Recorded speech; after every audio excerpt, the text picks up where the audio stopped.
All right, hello everyone.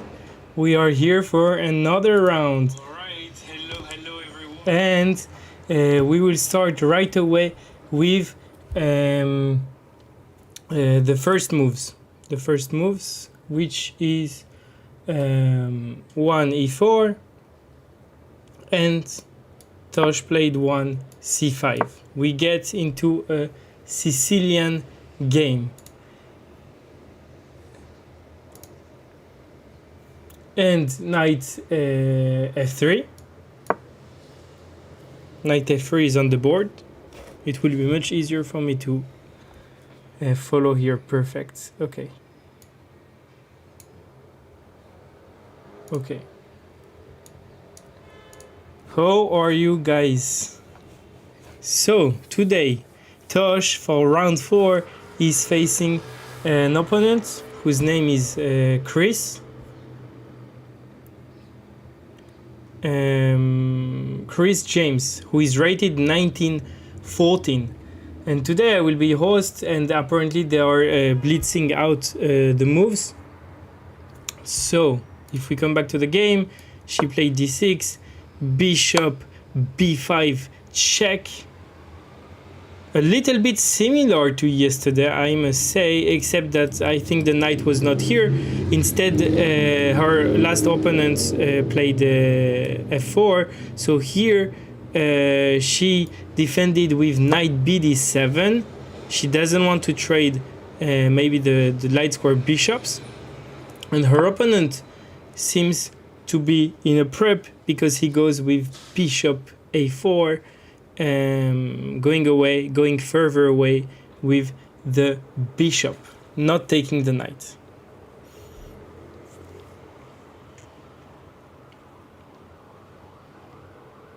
All right, a6. a6, what's the idea behind a6? Maybe to further expand with the pawn there. Just give me a sec, I will just close the window.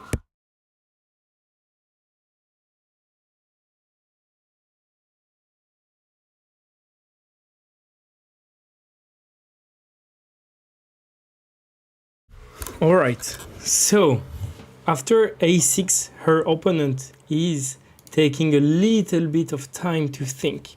Why? Because maybe it's time to think about his bishop. Indeed, if he doesn't do anything about it, so he played c3. What's the idea behind c3 is that if he castle, the bishop will be trapped. Oh, sure. So therefore, that's why he played c3, giving a loft to put his bishop back, but it doesn't prevent b5, so I also like b5. I think grabbing space is not bad. The only thing you need to be aware is that then maybe a4 could be a problem. Okay, b5, so you hear, I expect bishop c2 from Chris. The bishop would be better placed there. And that's what we have on the board. So her opponent Chris seems to be in a prep right now. Thank you for the follow, by the way. And let's hope Tosh does a great job. I think she will. So after bishop c2. Many options are available. She just needs to be aware of this, maybe. Trying to undermine the pawn structures, so there is the threat of taking, then the rook is undefended. But she could always play b4, bishop b7, and what Tosh decides is to just simply develop on the king side. Very sensible move, no need to think further, I think. Maybe the next move could be bishop b7 to attack with tempo the pawn, and the game is going to be interesting. The game is going to be very interesting.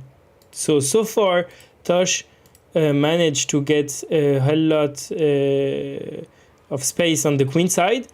I must say it's also a weird opening, not in a bad way, but hello. Oh, I think we reached something. I heard this noise. By the way, now I have all the chats in one place so I can see the YouTube chat, the Twitch chat, any chats available, so that will be easier to see everything. Great. Hydrate. I will make sure to hydrate. Do you usually cook at chess? Yes, I want to do, I haven't done yet, but I want to do streams where I cook and play chess at the same time. Okay, her opponent, after a short think, short castle. Sure, maybe there were more important moves, but sure, why not? I would play bishop b7, trying to develop with tempo, I think. But the first thing I notice is, compared to last game, her opponent doesn't have as many vehement, I don't know if you can say it in English, hostilities towards Tosh, because he's playing an opponent which is not as threatening as, I mean, I'm saying last game, but round 2, I mean. So Tosh won't be in difficulty in these kind of positions, I believe. It's not a challenging one. There is no threat, there is no f4, f5, no attack. So it should be a more comfortable game for Tosh to play with. So what can we say about the position? We can say that I think white, one of the ideas of black is to develop in the center, to try to push for d5, to also develop the bishop on the long diagonal. I already prefer black, even though the position is equal. I think it's very easy to play for black, especially that when you play with black, you're always one move behind. So usually you may have some openings that are more challenging. But Tosh decides to develop with bishop b7, which I really like, because it develops with tempo. It's forcing, more or less, forcing a response for white. White cannot do anything he wants. So what does he do? He played with the rook. I think if I didn't see really well what he grabbed, but I think the rook. She expected this one, so hopefully goes well. Okay, she expected this opening, yeah, I guess you meant. Okay, cool. So that's a good sign. She's in her prep, maybe we may call it prep. So far, so good.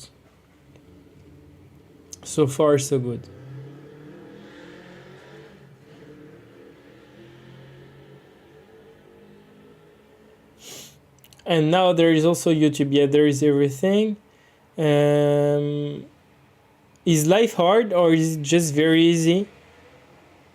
But the big people just exaggerate how difficult it really is. You like a lot of philosophy questions. Okay, yes, her opponent played rook e1. So now I would say Tosh mostly has to decide between e6, g6 setups. I think e6 here makes more sense. I don't think putting the bishop here is really good, but it's definitely playable. But I think it might be under suboptimal, because you delay your development, and I think your bishop might better belong on e7. But I may be wrong, because I don't know so much the Sicilian openings. But my first instinct would be to play e6, bishop e7, and try to get an d5 push, maybe with queen c7 to prevent pushing. But I think he will always have the choice to push after d5. So maybe not rush d5, or maybe actually play it. I don't know so much these positions, but I would probably play e6, bishop e7, short castle, and try to see if d5 makes sense in these positions. From what I know, opponent plays a dubious gambit in other Sicilian line, so going for it could be an option today. He plays e4, c5, knight f3, knight c6, and b4 regularly in OTB games. Okay. Interesting, but right now I guess he's not gonna play it because it's a little bit too late. Okay, she's taking time to think. I wonder. Hey, Lesh, I don't know how you say Lek, I guess. Lek 75. Alright. I wonder if e5 is also an option. Okay, sure, you leave a hole behind, but you get a very good grab at the center. I guess it's an option. I would seriously consider e5 here. Even though you leave a hole. But you grab a big chunk in the center. You just need to see if your opponent has counterplay, but then you can later also try to get a knight to that square. Maybe with ideas of before undermining, maybe you will take. I don't know. There are some ideas behind e5. And you grab a lot of space. That's why I like. Because now there is also the threat of e5, which I think is what Tosh is looking at. So I guess queen c7 may be prioritized over e6. That's the question. I think that's here the point. That's here the point. So will she play queen c7, e6, or e5? I haven't, by the way, I didn't put the computer lines. I will try not to put them unless we are in a position for a long time. But I will try to give my honest take without the engine. But also e5 right now, this pawn would be a little bit soft. So, but I don't see how white can reach easily the d5 square right away. So that's why I really like. And every time he push or something, you will end up with more space. I mean, better pieces. e5 would be good if knight is on c6, not d7. Okay. That's true. e5 doesn't stop d4 in this case. Okay. I'm not so familiar with this position, so okay. Interesting. So e5 is not so much an option because d4 is coming and maybe not good for black because also she's behind in development. So I guess maybe queen c7 to prevent e5. But you need to ask yourself, what about d4? d4 just simply take, no? Okay, he has 2 pawns in the center, but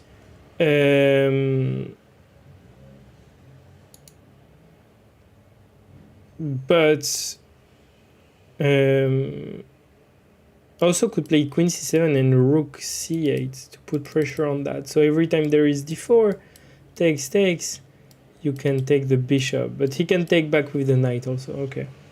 But at least he wouldn't have 2 pawns in the center. Okay, it's kind of a, not critical yet, but like interesting moment where she needs to choose how to develop.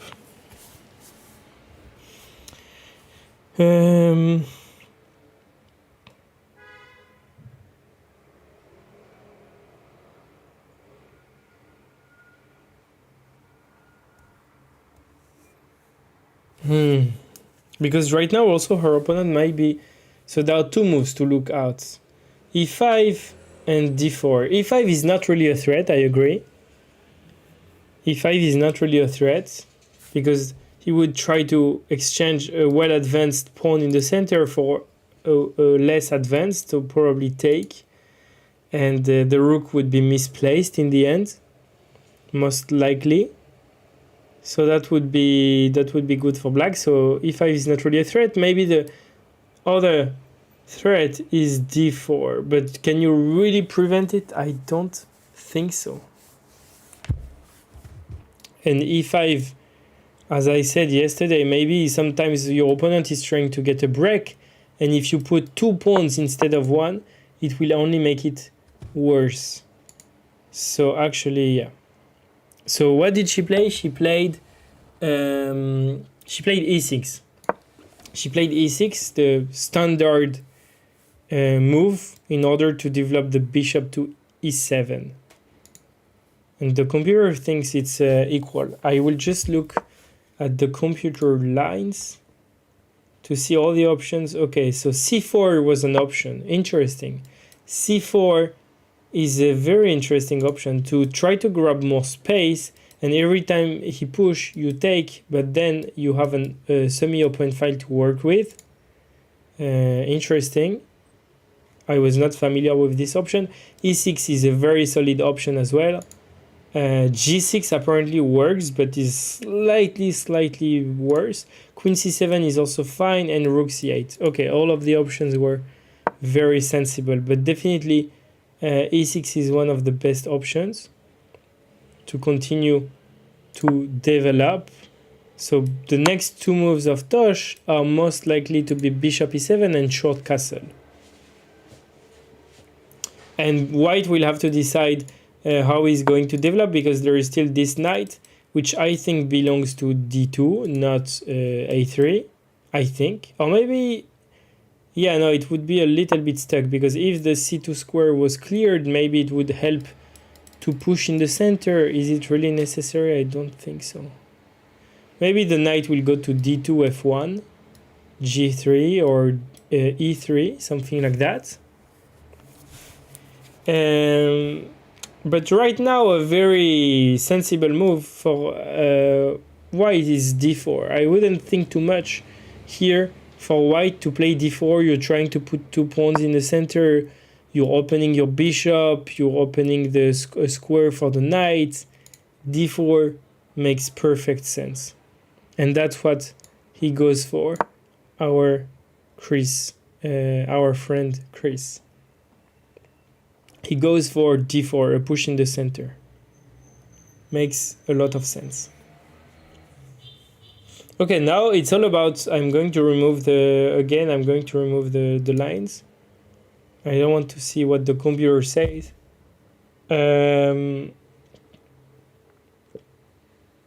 I think there is no threat. There is no threat on the board, so bishop e7 should be maybe the continuation. Bishop e7, just finishing your development, and I don't think there is any threat. So the only question is, if he takes, do you take with the knight or the pawn? I would say probably the pawn, right? Because the knight, then that pawn would end up a little bit maybe weak, maybe. So probably take with the pawn, but then there is this move, which would be probably bad because it would give the d5 square to the knight. So I expect Tosh to play bishop e7. Perfect. She is reacting so far perfectly to her opponent. There is no threat. Every time your opponent push a pawn or makes a move, you need to wonder, do I need to react to it? Here, there is no need to react, so she can carry on with her plan of finishing her development and castling. Putting her king to safety is most likely her next move if nothing happens, unless, of course, if he takes the pawn, most likely she will take back with the pawn, and her position is very, very, very solid. It will be a positional game. I will always look at this push, because that would open the bishop diagonal. She will need to be a little bit careful about a kingside attack, because the 2 bishops will be pointing at her king. So yeah, maybe she can play moves before castling, maybe. But so far so good. Her plan will most likely either to fight in the center, or to maybe to try to create weaknesses on the queen side, sorry, because she has more space. And also, all of white pieces are kind of gathered on the queen side. So I also like the prospect of this bishop. This bishop will be a super good piece the whole game. She just needs to be careful not to be blocked by some maneuver. But if this bishop stays like that, her bishop will win her the game. I can bet you that. This bishop is very, very strong. It's funny because the value of the piece is not like this bishop has a value of 3 and this rook has a value of 5.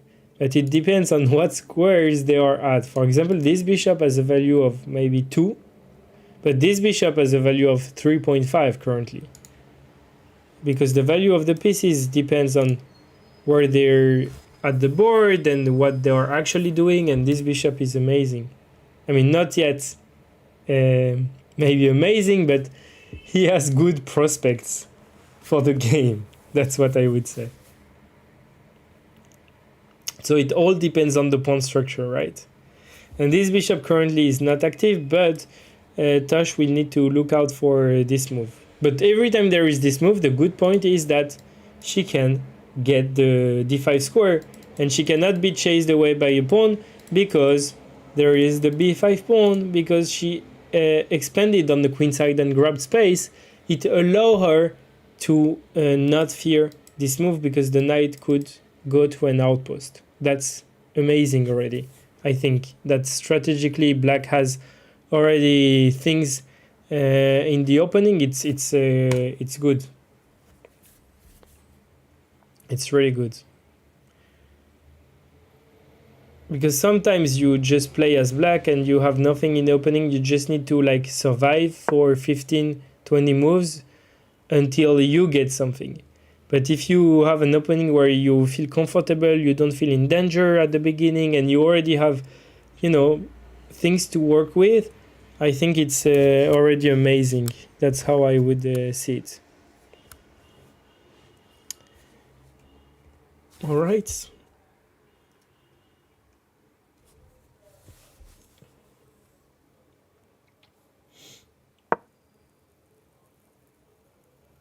Her opponent is thinking. I think he's thinking about maybe taking the pawn, maybe pushing forward the pawn, just lose the pawn.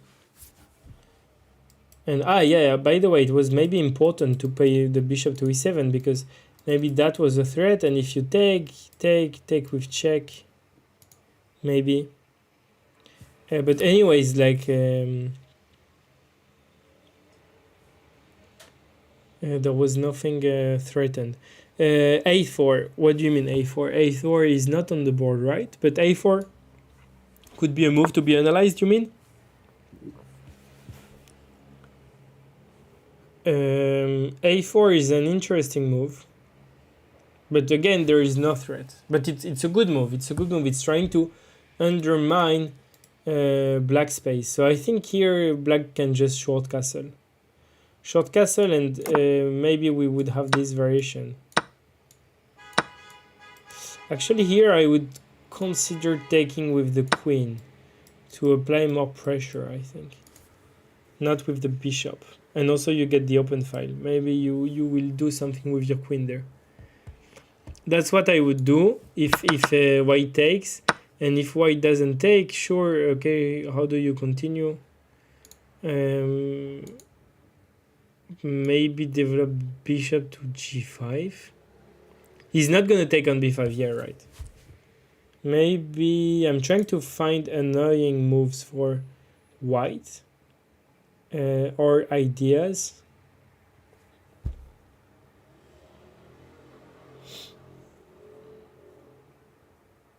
Maybe bishop g5. Maybe.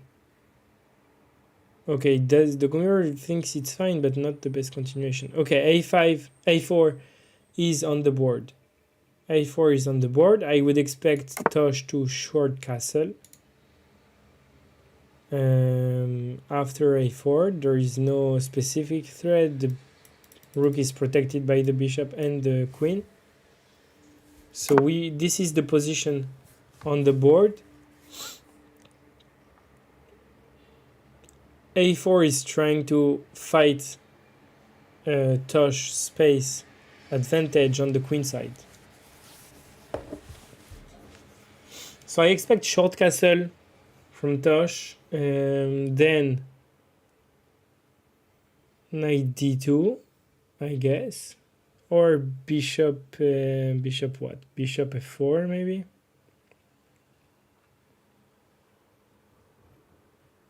I'm trying to think now.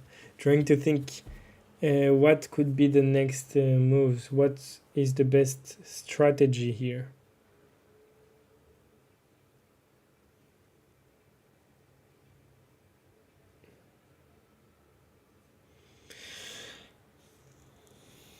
I really like queen c7 and rook c8 because it's putting pressure on this bishop, and this bishop doesn't have a good spot. So after short castle, I like the plan of putting queen c7 to both look at e5 and putting a slight pressure there, maybe continuing with rook c8 or rook ac8. But white, what can white do?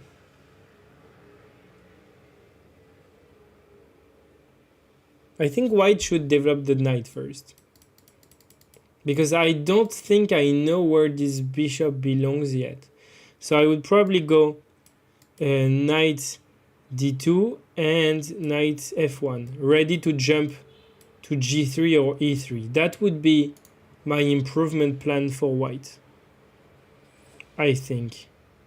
Because this bishop, it's very, how to say, ambitious to declare, I think this bishop belongs here or there or here, because it does not so much, it doesn't do much, but you don't know.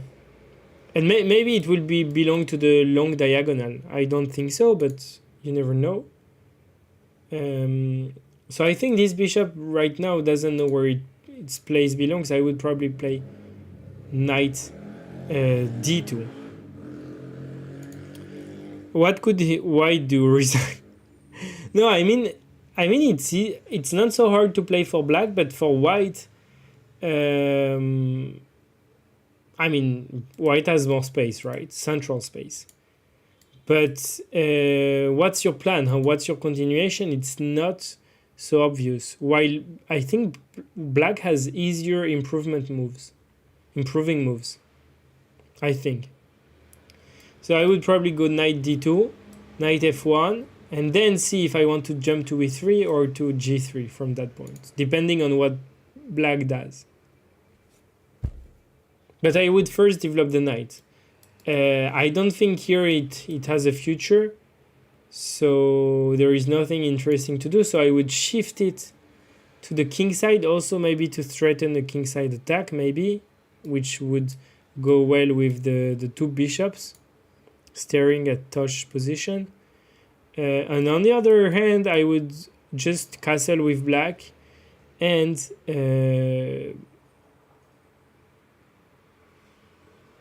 maybe queen c7. Queen c7, yeah.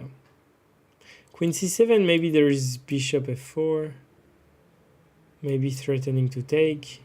And you cannot take with the pawn because it's pinned. So maybe the queen would be misplaced in that case. I mean, if bishop f4, maybe you just move the queen to another square. And there is always knight h5 at some point.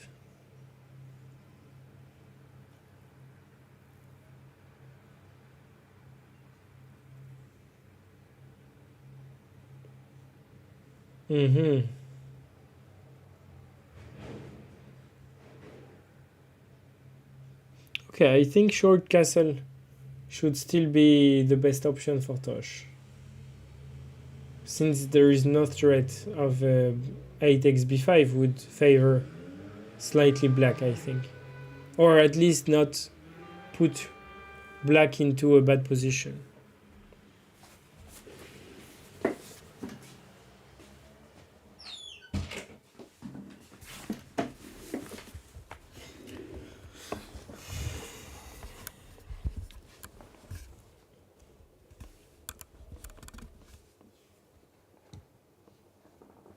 Mm-hmm. I'm surprised she's taking some time to think. I mean, it's good. It's never bad to take your time. You're double checking everything, so it's good. I'm just wondering what she's looking at. Maybe she doesn't want to castle immediately. It's also an option, I guess, because her king is quite safe in the center right now. There is no threat, so she could also play a funny way, like I don't know, pushing the pawns and trying to attack the king. But that would be very risky. I don't think it would be Tosh style to play like that. And also, I don't think it works because everything can open on the board. So that would be very dangerous. Eventually, I think she wants to castle.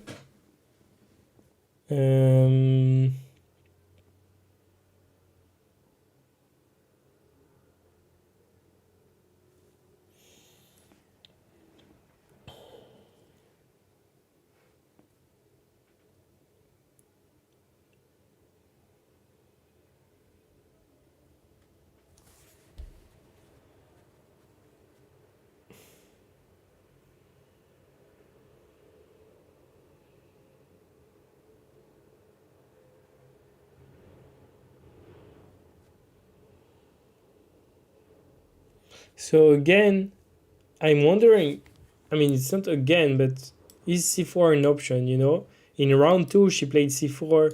It was not exactly the same position, but the same idea. There was d4 and c4 she played. Here, I think same. c4 is maybe too committal, especially that you're weakening some squares. He's already attacking the pawn chain here. So I think c4 would be a positional mistake. Closing also everything. Sure, you're getting a square, but you won't access it anytime soon. And that would reduce the tension. So I don't think c4 is an option, by the way. I'm going to look at what the computer says. c4 is an option, but it's not a good option. And apparently castle is not the best play here. So she's right to think, actually. Very interesting. Castling. There is a good move for white. I didn't see that. I wonder why. What did I miss? Apparently the refutation to castling, I mean refutation, it's maybe a big word, but e5. I thought you could take, and play knight d5, but apparently white gets an advantage because of queen d3. g6, only move, almost. And indeed, bishop h6. You guys know your lines. It's very dangerous. That's why I don't play the Sicilian. It reminds me why I don't play the Sicilian. Because it gets very bad very fast, even before castling. And now, okay, you have too many weaknesses. The pawn is on e5. You're gonna suffer a little bit. It's a small advantage for white. Here. Can I annotate? Plus equal. Yeah, but it doesn't reflect in the... Okay, so she... what did she play? So that was not a4. Here, she played, I think... Queen c7. Queen c7 is the second best move. Queen c7 is the second best move. Apparently, the best move, according to the engine, was to take with the pawn and short castle. I guess because it's kind of hanging pawns and it's not as strong as we think. But I must say I'm not, like, I don't have a clear explanation why taking and leaving two pawns in the center like that is fine. Probably because it's hanging pawns and you you open the c file, which is kind of juicy. Maybe you get a rook more easily there. There is also the fact that you get an isolated pawn here. Yeah, but apparently it's slightly better for black, because also that pawn is hanging and it's not easy to defend. Now every time you push, there is d takes, and knight d5. Now it's better. Okay, now I understand. But okay. So c takes d4 was the best option according to the engine. Not by much, right? Queen c7 is perfectly fine. Queen c7 is perfectly fine. Let's see what her opponent decides to play. Show the same thing with c takes d4 with e5, queen d3. Okay, I will try to show the same thing. So, wait, no, I thought he played, but just, okay. So if c takes d4, takes d4, castle, that's what we looked at. The line was e5, right? d takes, knight d5, and queen d3. I think that was the line.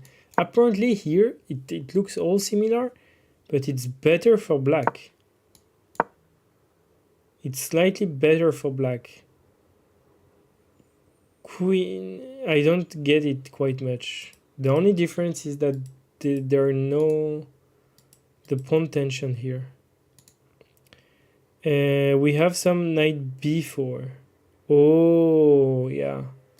That's the threat. That's true. But didn't we have it also in the last game, in the last variation? We have knight b4. So indeed, most of the moves are aimed at preventing knight b4. Or not even, actually. But, yeah. There is queen e2, which is preventing knight b4. I mean, not forking the bishop and the queen to get the bishop pair. Knight a3, which leaves knight b4, but white is at least getting some development. There is no pawn on c3. All right. Yes, the pawn on c3. Thank you. There was a pawn on c3. Okay. Apparently it changes everything. Wow. I mean, everything. Like, the evaluation is better. Her opponent goes with bishop g5, which I'm not impressed, to be honest. I don't think it's a very threatening move in these kind of positions. He's just trying to get his pieces out, but maybe without strategical thinking. I don't see what it's threatening. I don't see what the bishop is doing there. Maybe h6 is not a good move in these kind of positions, because you don't want to weaken your kingside castling, especially after h6. g6, if queen d3 at some point, becomes even maybe a worse option. So here, again, you think now h6 and g5 and white resigns? Really? I would have never played that, but okay. I think I wouldn't have played h6, but okay. h6 is a move. I really don't know these positions. Apparently here need to take, because if he doesn't take, let's say he plays bishop e3. Oh, sorry, not bishop e3, but bishop f4.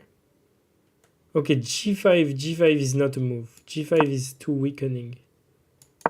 Here white has the advantage. Okay, but here just take in the center. Take always this c takes d4. You leave the two pawns, but they are hanging, kind of. And this bishop, as I said earlier, it doesn't have a good spot. It's kind of misplaced, and every time you push, Knight here. So why not knight there? Ah, b4. So you every time now the push, you can go there after the knight goes away. The main reason, I guess, is that you can chase away that knight. Knight a2. Oh, b3? You sacrifice the pawn? Bishop takes b3. Ah. You exchange this pawn for that pawn, and now you're gonna push. Maybe not now because your queen is hanging, but I really like that. Trading the side pawn for the central pawn. Oh, very, very, very interesting play. Wow, it's fascinating. Fascinating. The b3, the b4, b3 push is fascinating. To use the fact that the bishop is overloaded. Okay, but let's come back to our sheep. And that's what we say in French, by the way. I don't know if you can say that in English, but we say revenons à nos moutons. Let's come back. Let's get back to our sheep. Yeah, I don't know why. So let's get back to our sheep, and we are in that position. And Tosh can decide to play h6. C takes d4. Castle is also an option. Many options here. But the top three options are h6, c takes, d4, and short castle. All the other options are not so good. Sheep with 2e. Not the ship, the vessel.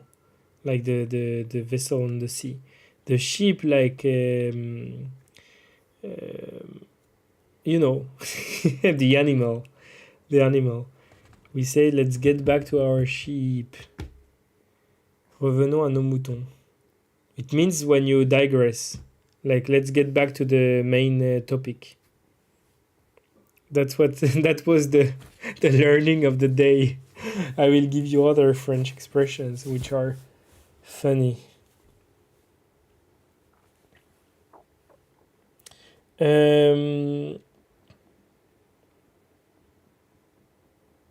Okay. It's great because I'm learning a lot from these positions. I'm not playing any of these positions. So I don't have formal knowledge, and I see that I'm not so good strategically. It's a great expression, right? I love it. I wonder where it comes from. I will check now. I will check. Do you still see everything? You still see the stream, right? Ah, yes, I can check here.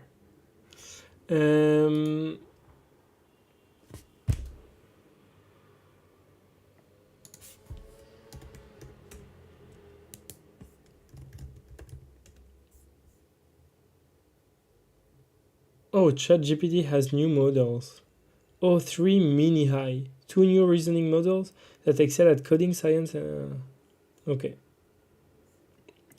Maybe later.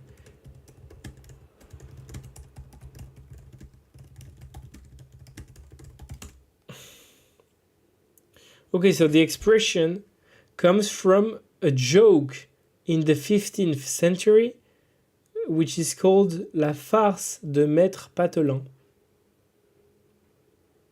It's called from a middle age joke. It's coming from a middle age joke. Okay, Tosh is about to move. I can feel it. She's moving with her hands. She's about to move. Her hands are yes. Rook c8. Rook c8. Okay, I like Rook c8. It was not one of the best options, but I like it. Apparently it's not good. But I think it's a very sensible move. But apparently it's not so good because of d5. Wait, d5?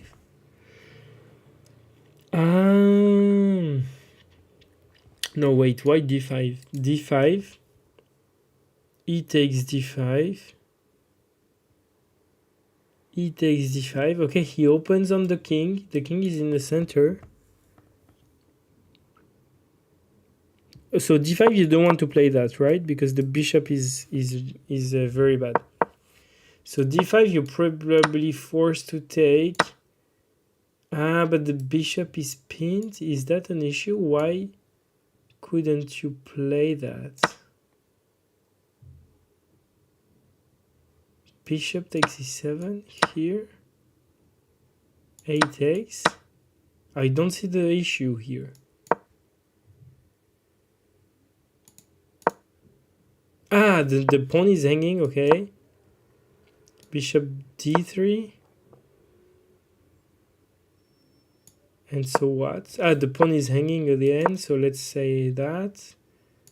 Bishop e4. Here.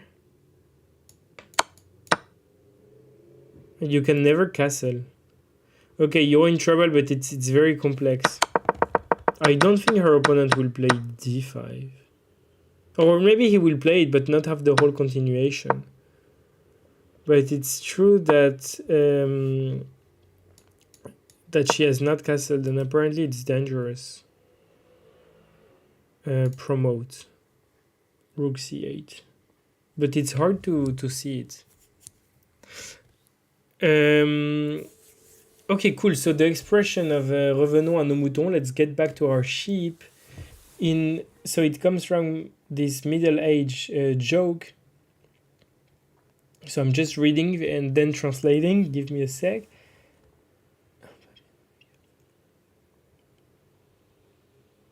Oh, it's complicated. Ah, wow, it's so funny. Ah, so it comes from this Middle Age joke in the 15th century, which is called Farce de Maître Patelin. It's not a joke. It's like a small book, a small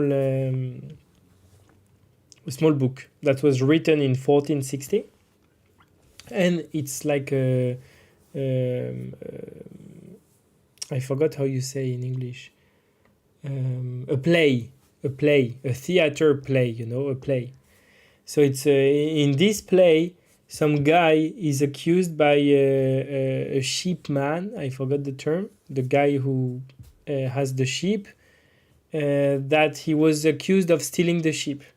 And there is a trial. And during this trial, the guy who stole the sheep tries to confuse the judge and say, okay, let's no. And then the other one says, no, don't try to confuse me. Let's get back to our real topic. Let's get back to our sheep. And then it stayed, and it means let's get back to our main topic. That's why the expression revenons à nos moutons. So it's specific of that play, because the guy was trying to divert the topic. Yes, I know. It's not the best. That's funny, but yeah. It's funny, like most of our French expressions come from the Middle Age or all the century. Like it's often the Middle Age. Most of the time it's like Middle Age jokes or Middle Age things that happened, and now we just use it. For example, there is this also French expression, tomber des nus. Literally, it means fall from the naked. But it's, yes, like kind of. Fall from the naked. It means to be shocked, to be very surprised. But actually, it had a different meaning in the old time.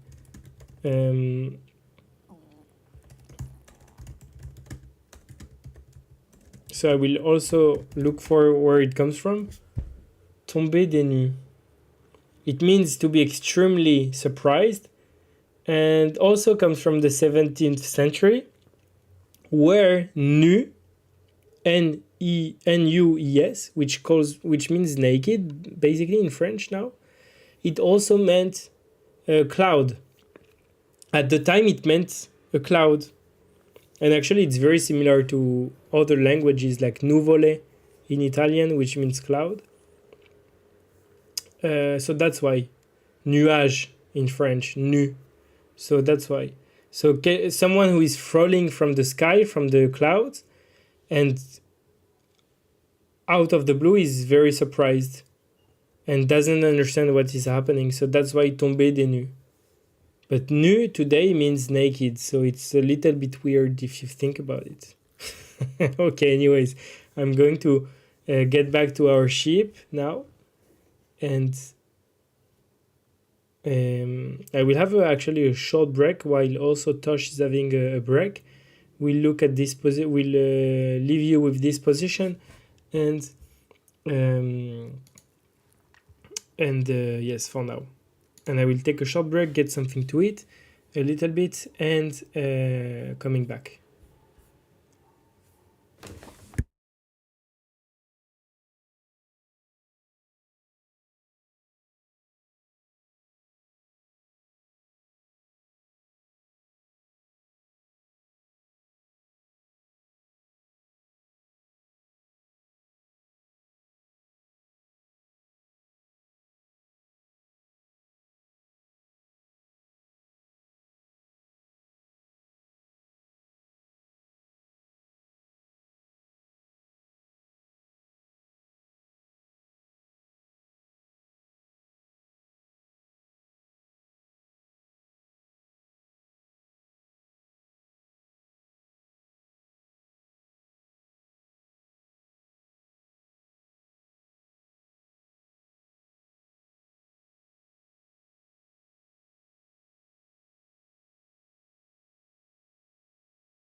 Okay, I'm back.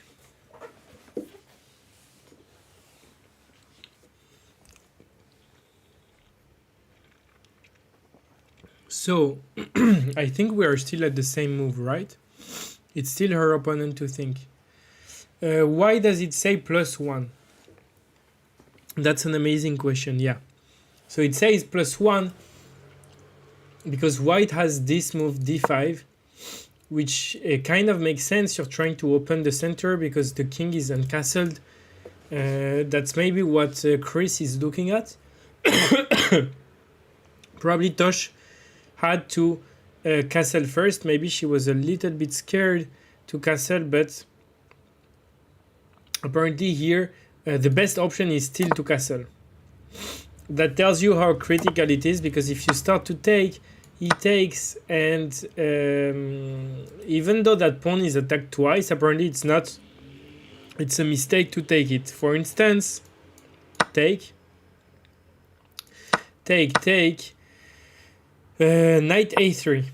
So you sacrifice a pawn, but you cannot castle, and it's not so easy to castle. It's really not easy. Let's say you play that. Ah no, you need to defend the pawn, and you're always behind. Like let's say that. Knight takes b5. Ah yes, knight takes b5. The bishop is overloaded. So actually, yeah, maybe knight, queen there, c4. Okay, everything is, it's horrible, this position. If you take, the knight comes in and you're in big trouble now. You're not able to castle at any point. You will need to play maybe king there. Takes, and knight d6. Okay, your position is collapsing essentially. So delaying castle was not good. If her opponent plays d5, she needs to figure out that she cannot take the pawn on d5. She cannot afford. But her opponent, I doubt that he will just sacrifice a pawn and play knight a3. I really doubt it. It's not easy. I think it's kind of very advanced. So instead, what he played was simply a takes b5, which doesn't mean we are not going to see d5 next. Why? Because it can transpose. A takes b5 is the second best line of the computer for white. So a takes b5 is now on the board. And d5 is still a threat. The other threat is knight a3. How is she going to protect that pawn? And it's not so easy. He could develop with tempo. You remember I said, okay, this knight is not going there. But now that there was a4 and everything played... Oh! Knight d2? What? Okay, good. It's good for Tosh. I thought he would go there. And it's not so easy to defend that pawn. It's not so easy. If you go with your queen, there is always this d5 move that we saw. And if you go with your bishop, then your bishop has the responsibility of keeping that pawn. So for example, d5 is even more move. But he didn't think too much and went knight d2, which loses a big chunk of his advantage. So now Tosh is back in the game. But it's funny because none of the options are castling. Now that the knight is on d2. Now, I think a reasonable thing... I mean, I was saying earlier that it was bad, but apparently it's reasonable to ask the bishop a question because he won't take. But let's say he keeps the pin. Now you castle and apparently it's better. Ah, because now that pawn cannot be taken by the bishop. But what if what if he goes back to e3? Ah. So first you castle, and also there is always this knight g4 because now the bishop is blocked by the knight. That's also why I don't think getting the bishop out was good. I think he should have first get the knight to f1 and then the bishop. And we don't know where this bishop belongs yet. So that's why here I think knight b d2 was better. But that's not what he played. So we are... in this position. We are in this position.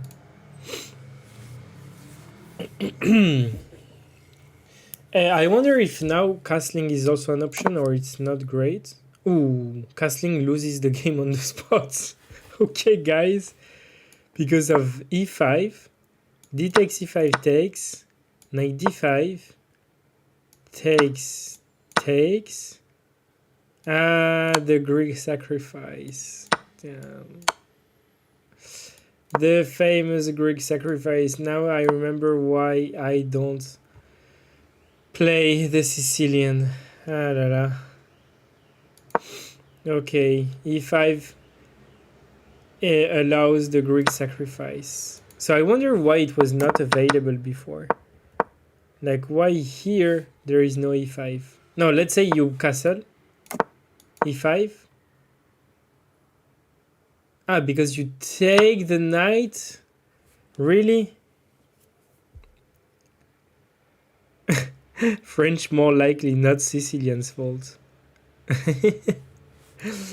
Queen takes f3.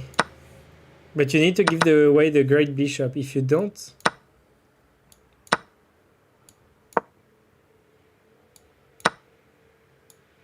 Wait, why it's not working here? What? What's the difference? Okay, here it's losing. King g6, queen g4. No. Ah, yes, it's also working. Ah, no, king h6 is the only move. Oh la la la, it's very complex. Queen d3, but why? Wait, why in the other version it doesn't work? In the one we are currently at, it's very complex. Hi, Q chess. Okay, anyways, she doesn't. Oh my god, she played castle. Oh my god. Oh my god. Oh my god. Oh my god. Oh my god. But it's not easy. I didn't understand first. Wait, we're in this position, and she castled, so she's losing. She's losing. If her opponent plays e5, she's losing, guys. Oh my god. Oh la la la la. Je tombe des nues. I'm falling from the sky. Chris.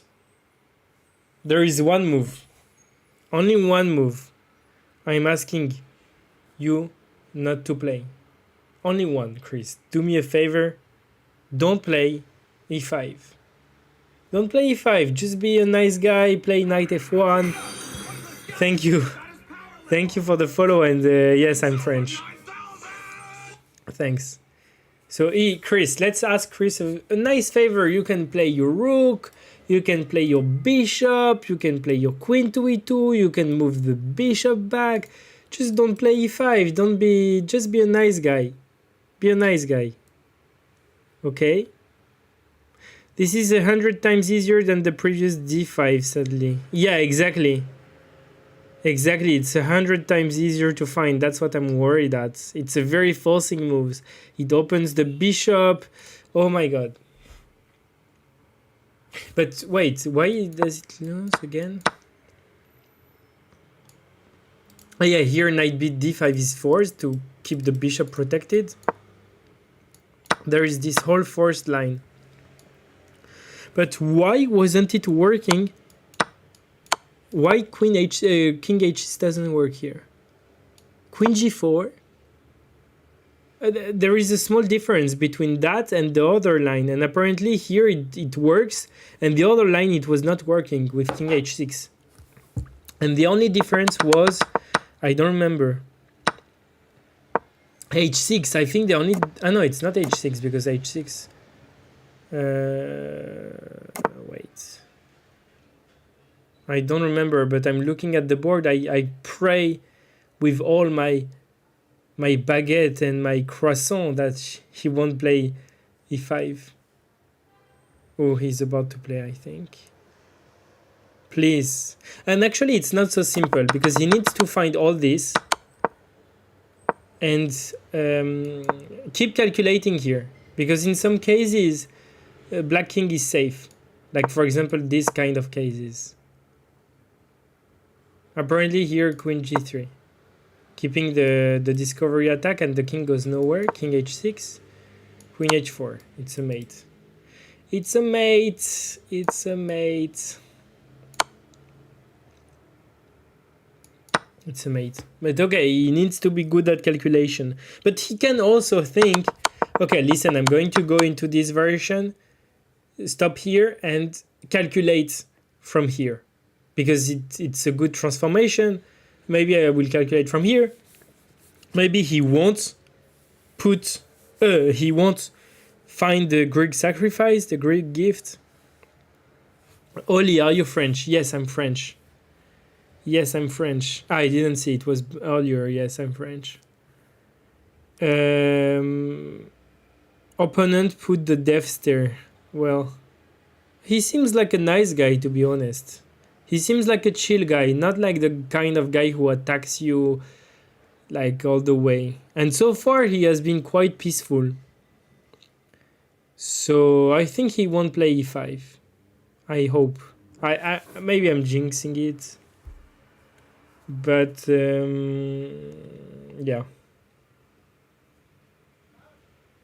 Hi, Matti. How are you? Don't play e5. Don't play e5. But I still want to figure out what's the difference between this line that we said is losing. King h6 is still losing because of queen g4, probably trying to get to h4. And the other line I was looking at was... yes, why here... Why here she can castle? e5 takes, here, there, takes, bishop takes, g5, king h6, only move. Queen g4 is met by knight takes t5, king g6, and black is surviving because of the taking the pawn here. But why in the line where currently we can't do the same again?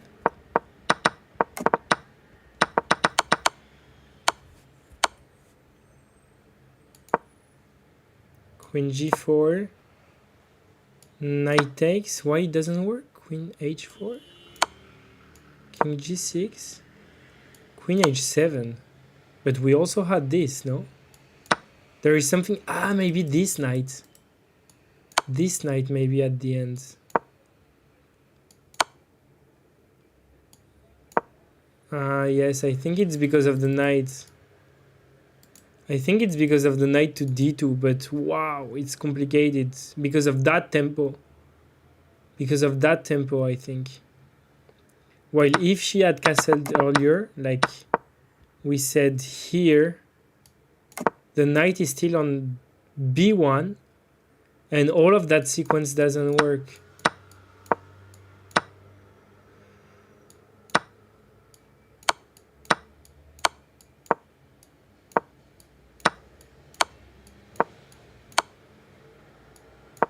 Yeah. What was it here? That? No, I don't remember the sequence. No, it was maybe take. Here, king takes. I don't remember. But apparently it's because of the knight here. Let's say we don't do anything. Knight here and we don't do. Yes, it's because of this knight. You see, I kind of passed my turn. And if we pass the turn, the knight is too deadly. The knight is the piece that makes the attack successful. The famous, yeah. You can even sack the rook. And takes, the queen and the knight. No, sorry, this even. Okay, it's still, hear me out. So I compare. What I did is comparing two variations. Why in one case the Greek gift sacrifice works, and why in another case it doesn't work. Wow, it's so complicated. But if we want to summarize it in one sentence, it's because white is more developed. And the knight here is the final piece that will allow white's attack to be successful. But it's very, very complex. Will Chris take the risk to sacrifice the bishop and do all these variation and understand that the knight is the piece that allow him to do a checkmate? I doubt that. I think this is kind of a titled player calculation that you need to do, because we are, let's rewind, we are here. He needs to calculate one. So here, wait, it's not the position, right? Yes, this is the position. He needs to calculate 1, 2, no wait, 1, 2, 3, 4, 5, 6, 7, 8, 9, 10. 10 moves, and see that this position is winning for white. And if you pass your move, that's equal, because you can defend. So what did Chris do? He's a nice guy, so he didn't push e5, and we are very happy. Nice. Nice. Tosh is not losing, because in that position, Chris, aka the nice guy, played what, by the way? Queen e2. Queen e2, I think, right? Queen e2, which is the third best move, but not winning. Not winning. I think Queen e2 is on the board. Yes. Oh damn. That was roller coaster emotions. Oh my god. We need to tell Tosh, sorry, I'm always confusing. We need to tell Tosh to be more careful about the push on e5 in the Sicilian positions when she's castled. But the problem is that if we tell her that, she will now be scared to castle and delay castling. And we saw that delaying castle is also bad. And that's why it's these positions are so hard to play, because sometimes you're like, okay, I'm going to display castle because otherwise I'm going to lose, I'm going to get attacked. And sometimes you lose because you didn't castle, and you're like, okay, I'm going to castle, it's safer. But sometimes both options are not safe, and you don't know which one is good. So it's complicated. It's complicated. These pawn structures, you can come under the attack very quickly. That's why I don't play the Sicilian, I don't know. I will practically in Greek, no, I don't understand the beginning. Practically in Greek gift sacks, white should only check if a piece, queen or bishop, can control the h7 b1 diagonal, and in this case, so you send it. h7 b1, yes. But we saw in that case, indeed, that it's an exception, that it was not working if white didn't have the knight on d2. If the knight is on b1, it didn't work. If the knight was on b1, it didn't work. So it's Greek gift sacrifices are very, very complicated. I think one who talks extensively about them is in The Art of Attack, The Art of the Attack, The Art of Attack, you know, the book. I think he has a whole chapter about it, probably. I didn't read it. I haven't. read it yet.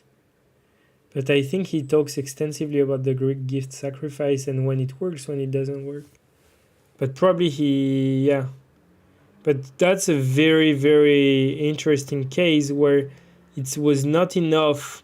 There was some subtleties. And I think I will analyze the game further after to understand because I think it's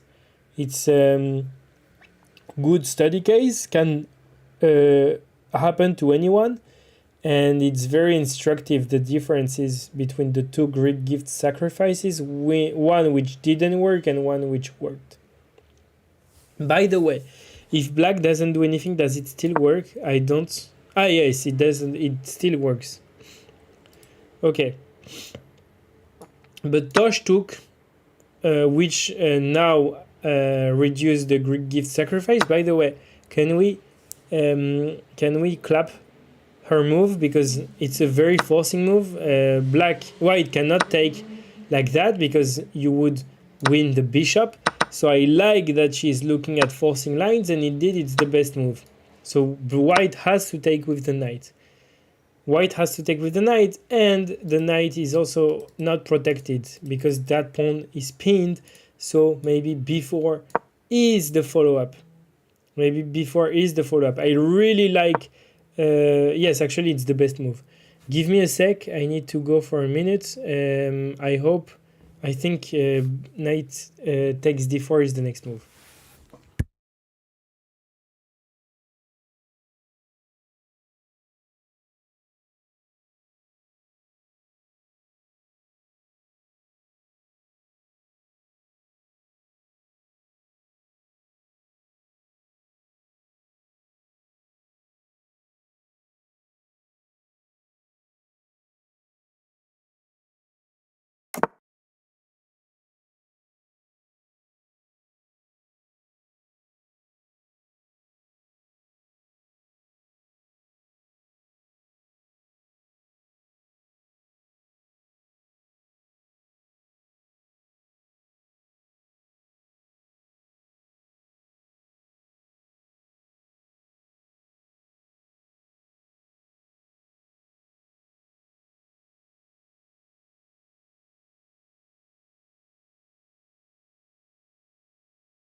All right, I'm back.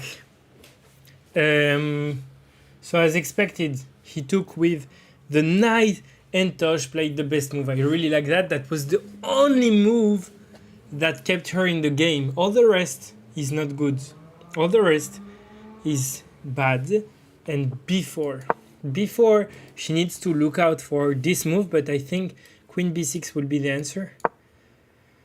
Queen b6 is one of the answers. Queen d8 is also fine.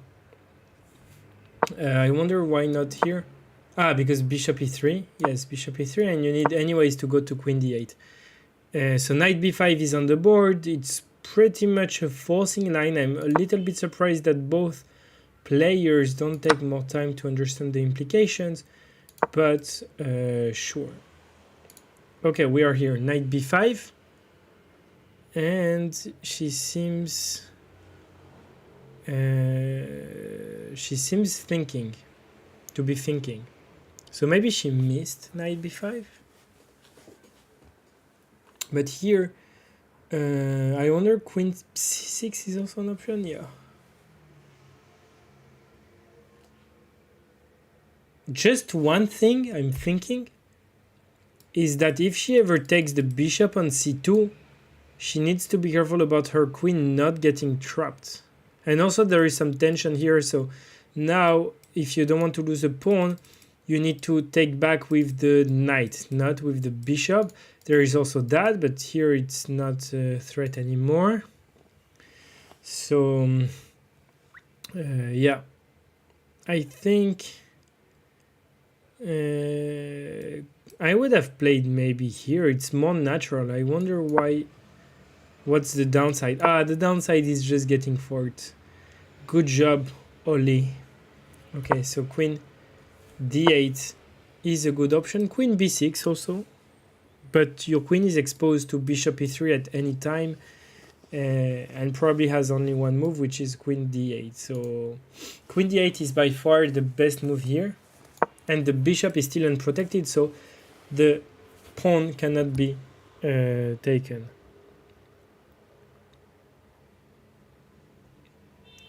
Where is my chat? It's here.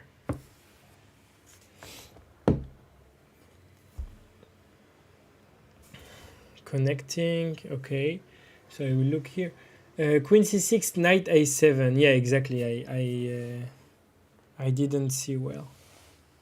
So queen d8 is the option I'm considering, but honestly, like all of the options are fine except queen c6. No, sorry, not all of the options are fine. Only queen b8, queen b6, and queen d8. All the others are not good. Apparently queen c6, yeah, that's what I just said. Queen c6 gets the rook and the queen forked, okay? So I don't think she will blunder that if she's thinking that much. Okay, she's thinking well. It's good. It's good because, yeah. Hello everyone, c4 instead of knight b5. Okay, I will remove the engine line. c4 instead of knight b5.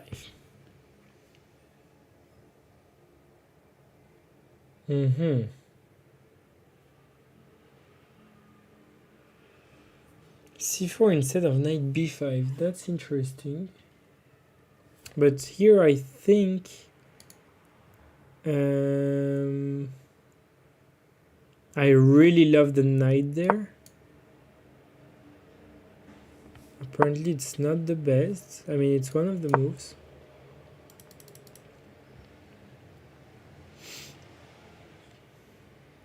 I would just use that square. I mean, you can do the same, right? But that would block the diagonal and everything. So I would use that pawn against my opponent. I really like black here. That pawn is a little bit loose, but it's not easily attacked. Okay, the knight prevents that. In some cases, you may threaten to push. Maybe. There are some tactics related to it. You're also attacking one more time this pawn. You're connecting the rook, the queen, and the bishop, so I don't think c4 is is challenging. I mean, there is also knight b5 coming, but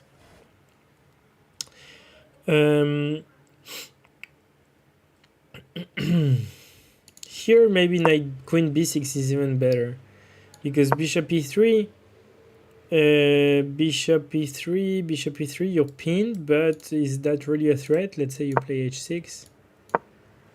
It's not really a threat, you can always take back with the pawn, but maybe now the pawn is weak.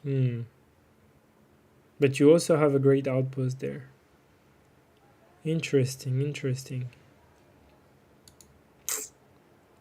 Okay, it's a game, like it's not win. It's another option, I guess, c4. It's another option that he could have gone with. Actually, yeah. So let's look at what now. What does the computer say? Okay, knight b5, c4, it's pretty much the same. Knight b5 is slightly better by 8 centipone. How do you call it? Centipone? Like, I forgot how you call it in English. I think it's centipone. Like, not 1/10, but 1/100th of a pawn. So basically the computer is, it's equal if knight b5, and if c4, it says it's minus 0.08. So it's not a lot. I think I have the stronger engine to analyze. Stockfish 75 megabytes download. So that should be accurate. So basically it's the same, right? c4 or knight b5 is pretty much the same. Her opponent played knight b5.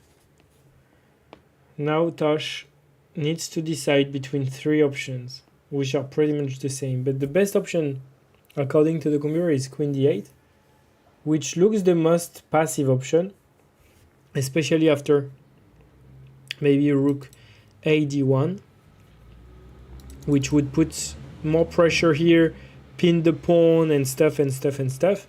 So it looks a little bit scary, but okay.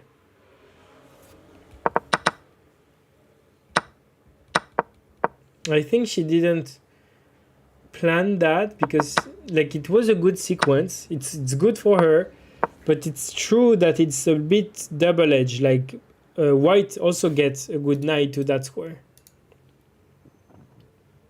but in exchange you get a good knight to c5 as well. And in most of the lines, I would say the knight goes to c5. In like the 5 lines I'm looking at, knight c5 is coming up in 3 of the lines. Also, that's one nice thing when you analyze your games. You can look at the 5 top lines of the engine, right? And you search for a specific move. If the move comes up in the 5 lines, it means like it's a good move whatever your opponent plays, almost. So it's interesting to think like that, because it can also help you in the opening to think, okay, in all the cases, my piece will go there. I don't have to think whether it depends on the opponent or not. While if a move only comes up in 1 line, it means that this move is a specific answer to your opponent's move. And it can help you also understand further what the computer suggests as the best move. That's what I wanted to say. It's a good way to analyze. So to see how in how many occurrences the move comes up. We see her opponent who definitely changed. He was maybe a bit cold or something, but he's now all green with a green cup. That's funny. Okay, you say Santipon, great. I lost the chat here. I will just renew it.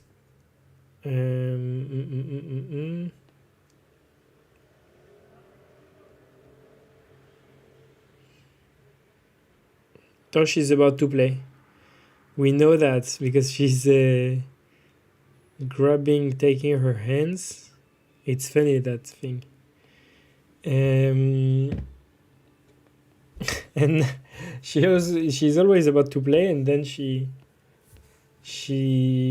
takes a few minutes to make sure that she doesn't blunder or something.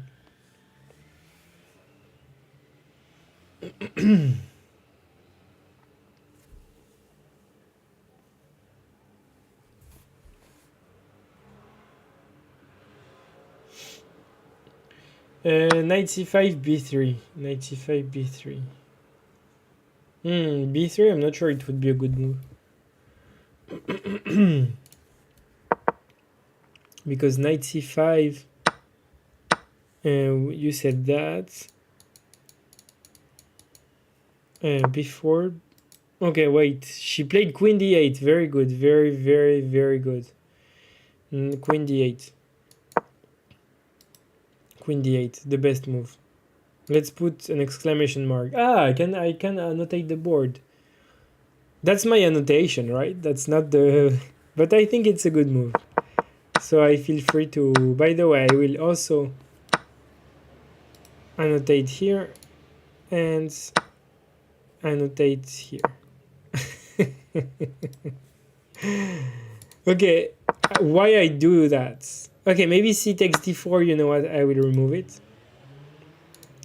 But before is justified, and I think it will come up in the analysis, because it's the only move to keep up in the game.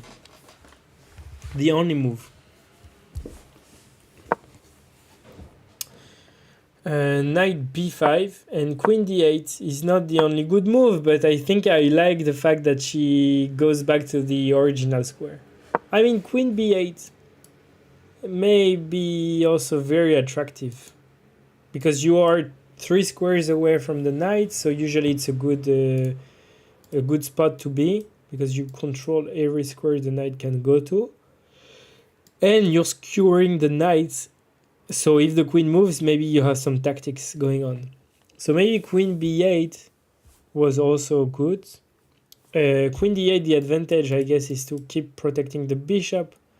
So maybe you want to move your knight at some point, and so for instance, something like that. Maybe knight d5. Maybe takes, something like that. Maybe. I don't think it works. But maybe later on. Okay, queen d8. It's now Chris' turn to move. Oh god, seeing all of these OTB games makes me want to play so bad. Okay, the chat still didn't work. Twitch. Is rook a7 a standard move after queen d8? Is rook a7 a standard move after queen d8? I think it's a little bit early.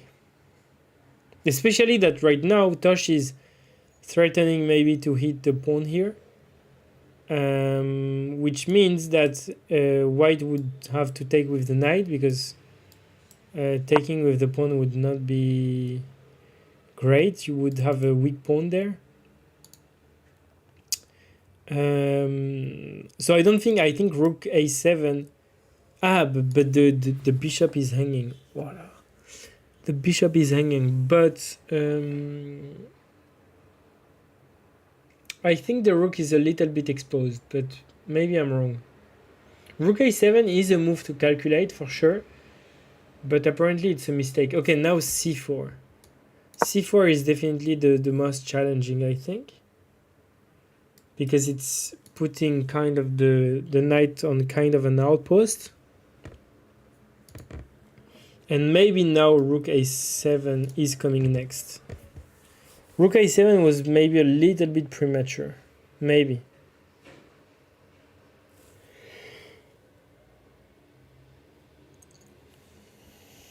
I think knight c5. Improving your knight. But knight c5 gives e5 an option, but e5 is not threatening. Wait, doesn't white has... a threat now. What about knight takes and push? Ah no, because the knight is keeping. Okay, so you need to be careful. For instance, that would be a tactics. Apparently it's fine. Indeed it's fine. Indeed. But that's winning a pawn still, no? Ah, apparently black has good options here. And it's not bishop takes. Ah, ha, ha, ha, ha. I move my queen with tempo. And you cannot go here. So the tactics doesn't quite work.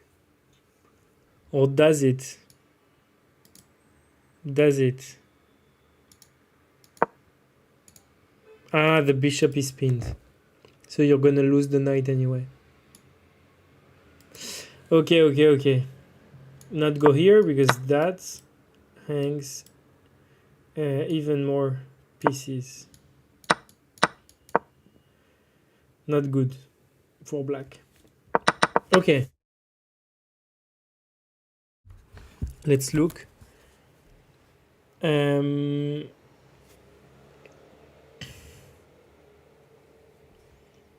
Very interesting lines though.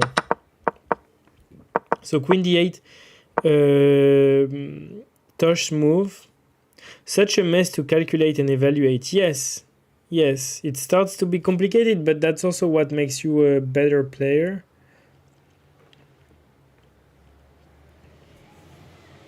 That's also what makes you a better player.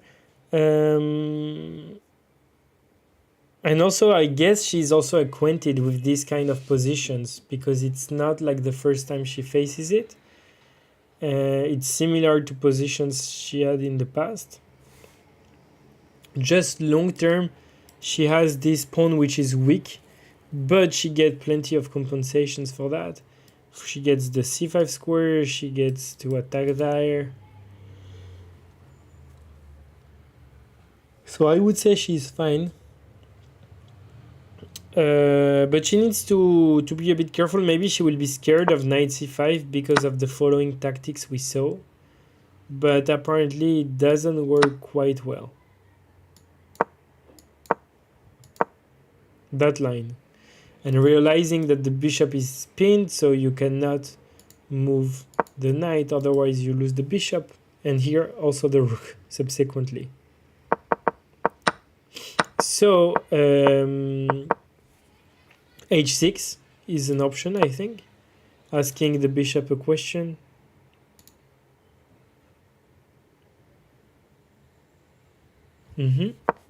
What else? I also like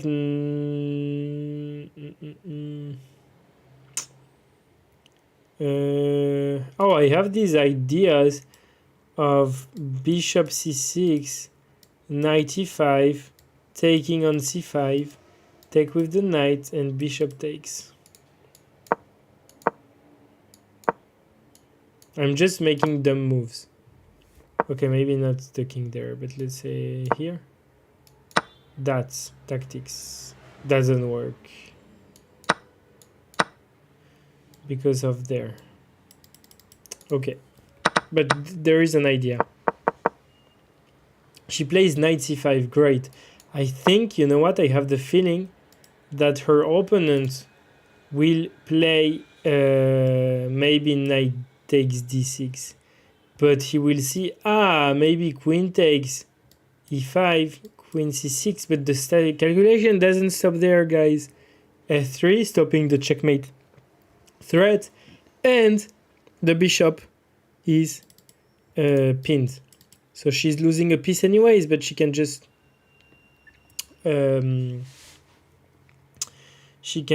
lose it happily. Wait, what was the line again? Takes, queen takes, push, queen c6, f3, and we need to protect the bishop to be able to recapture here. Maybe h6. Oh no, h6 he can just take with the pawn. I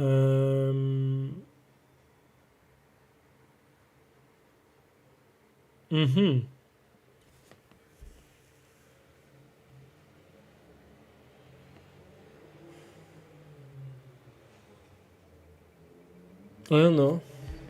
What's the best line here for black? b3? Okay, I didn't expect that. What if takes? Takes. Oh, for sure. The square is indirectly defended. So actually that would force bishop b1 and rook fd8. But what if takes? Ah, you take back with the pawn. Wow. Interesting. Alright, so interesting. I love that. Very, very interesting lines. Okay, so what about this line? That was the line about the tactics that doesn't work. I mean, which works. Like white is up a pawn after f3. But here there is b3. The position is bristling with tactics. They might go for that line. Yes, they might go exactly. They may go even. I would say even may go.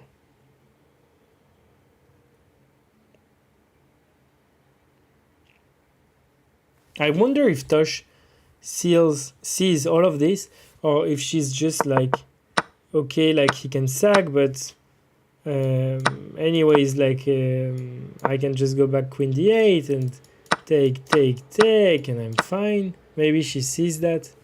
We'll try to ask her if she saw also that she could have gone queen takes d6, queen c6, f3, b3. That's very complicated. But maybe she saw. Maybe she saw that. That's why you always should look at for forcing moves. You should always look out for forcing moves, even though they look impossible. Look for them and try to understand, can you really not do it? And most of the cases is that actually you can. That's why I liked 95 more. Okay, I think they didn't play any of this.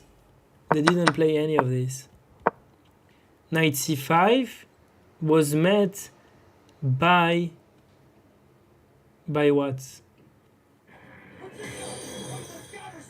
Thank you for the follow, guys. I think it was met by rook e d1. Which okay, put some threats here and asks maybe threaten to double the pawns. Otherwise that pawn would be hanging. For instance, maybe he has plans to go like that and take the knight. Okay. But now can't she go queen b6? I would first ask a question to the bishop, seriously. Just a6, h6. If he takes, I'm happy. If he doesn't take, at least I have the option, the last emergency option of g5.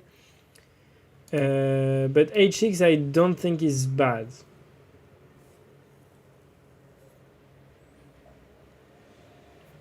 But then I need to be aware of what do I do? How do I get out of this pin, and where should I put my queen?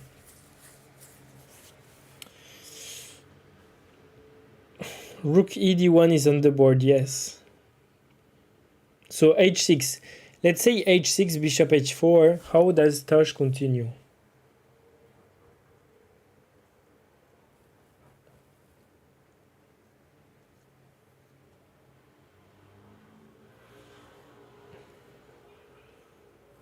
I like queen b6. Queen b6, bishop e3. Maybe threatening knight b3.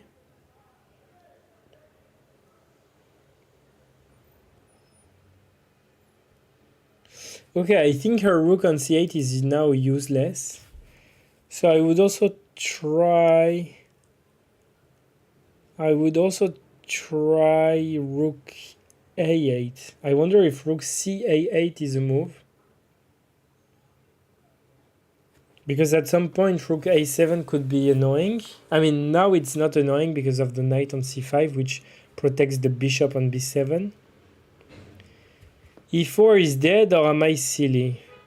Tosh, look at all of your pieces, then think of which pieces could be improved, sending invisible signals there.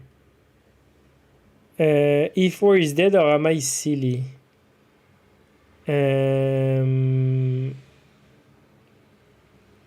e4 may be a move, yeah.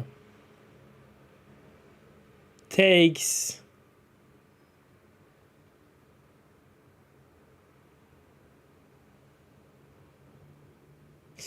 Yeah, e4 might be a move also. But d takes if... No, wait, e4... You mean e5?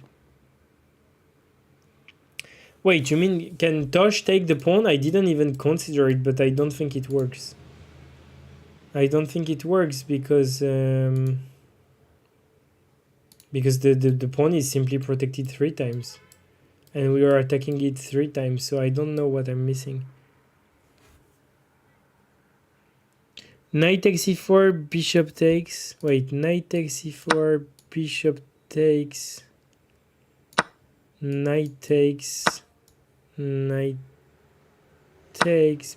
Bishop takes... I don't understand.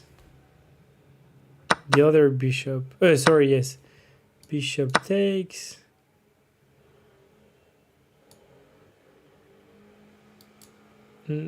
Bishop takes... What do you mean? I don't get it. Ah, bishop first that, right? Takes. Yeah, exactly. But so what? You just lost a piece. I don't get your point. The pawn is protected 3 times. And it's attacked 3 times. So how do you want to get that pawn? Because there is also getting rid of the bishop with attacking the queen.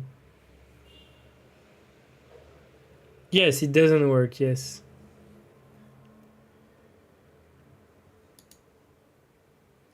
Knight bd7, knight fd7. Knight fd7.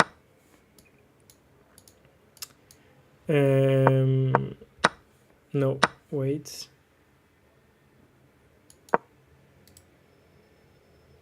Knight fd7 and no problem. I'm not sure it's no problem, this position. What after bishop f4? How do you protect that pawn?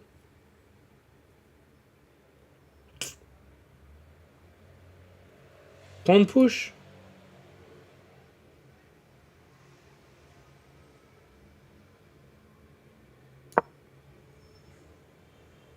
Doesn't work. Ah, this? Okay.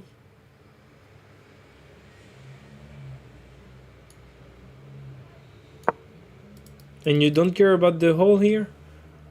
It's true that white cannot access it. No, you're right. Why not? Why not? Because the hole here, but white cannot really access it. And maybe you're pushing f5 at some point. Yeah, why not? Why not?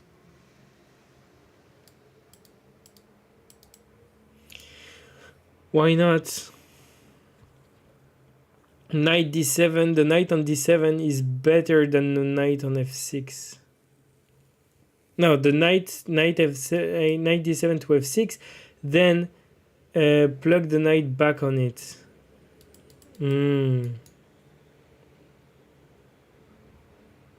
True. He will have to play f3, I guess, to protect the pawn, more or less. So wait, we are in this position. The idea knight c5, knight e6, knight d4. Knight c5, knight e6, and knight d4. But bishop takes knight. An isolated pawn is meh.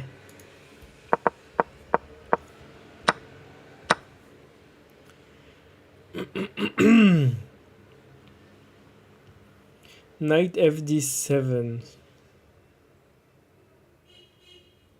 And if he trades and moves the knight away,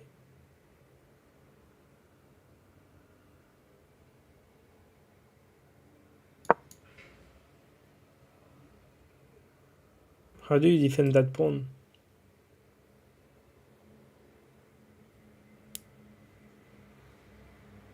That's what I'm not getting.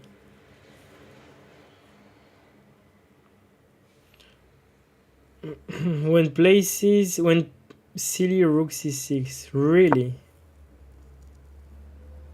Rook c6, the converter doesn't like.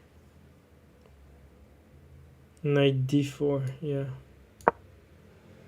Also not the best, apparently. But what I don't like is the rook is weird placed here. And anyways, that pawn can be also under attack more. You ask me how to defend. Yes. It does defend, it's just not good. You're right. So I think in a lot of lines the computer wants to sack the pawn, no? And get some activity maybe there. I don't know. I hate to lose my d6 backward pawn. Knight takes b3 apparently. And knight c5. b3. You keep attacking. You never lose the pawn. Bishop b1. And now you defend. Okay, guys. The forcing moves. But what if the knight goes to the other place? And now you play b3. It's pretty much the same. Knight e5. Knight e5. Really? What if takes? Takes. No. Rook c d8. Very important. Ah, yes, the rook is hanging. Wait.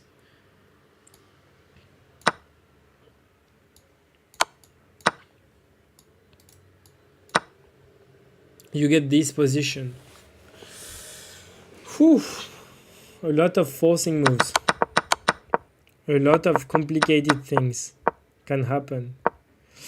Wow. I went a little bit too far, guys. But you got the spirit. Apparently, the d6 pawn is fine because you have active pieces. Kind of. So knight c5, rook e d1, and Tosh played what? Knight e8, I think. She played knight e8. She played knight e8 also in the last game, in round 2. Looks a little bit passive, but she's asking for a bishop trade. Why not? And she's also well protecting the pawn. I think it's solid, even though it's not the most important, the best option. It's very, very solid. But she's always maybe a little bit too much on the defense. Maybe. What I like is that pawn. That pawn will play a big role, I think. Oh, okay, he exchanged the bishop. Good. Good for us. Good for us. The pressure is a little bit less. But the pressure is here to stay. That's the issue. That knight should stay there and it's blocking the rook. While that knight is well placed, it's also doing other things. And now rook a7 could be annoying as well, pinning the queen, the bishop to the queen. The more chaotic the position, the more opportunity to win. I agree. Chaos is good, but right now it's easier to play with white, and I'm a little bit worried.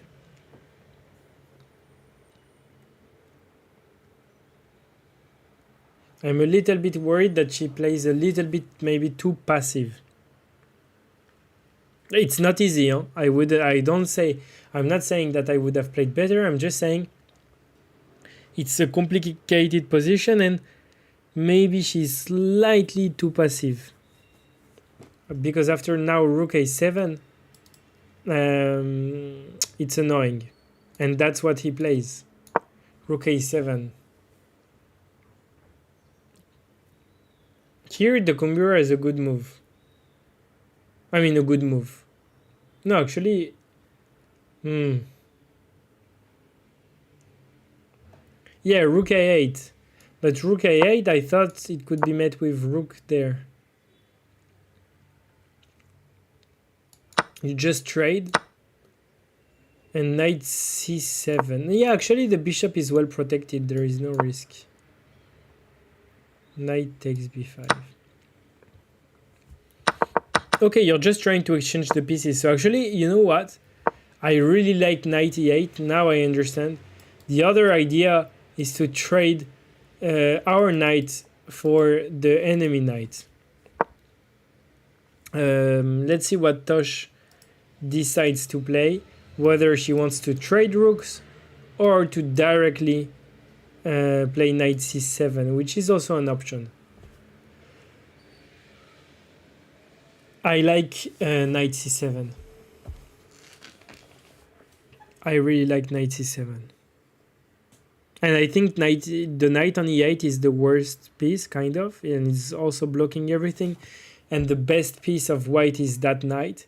So it makes sense to exchange our worst piece for his best piece.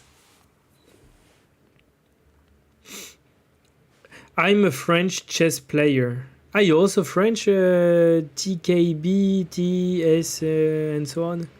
I don't know how to say your name. I will just call you TK. TK, if you don't mind. Are you also French, TK? French opening. You're just making fun of me.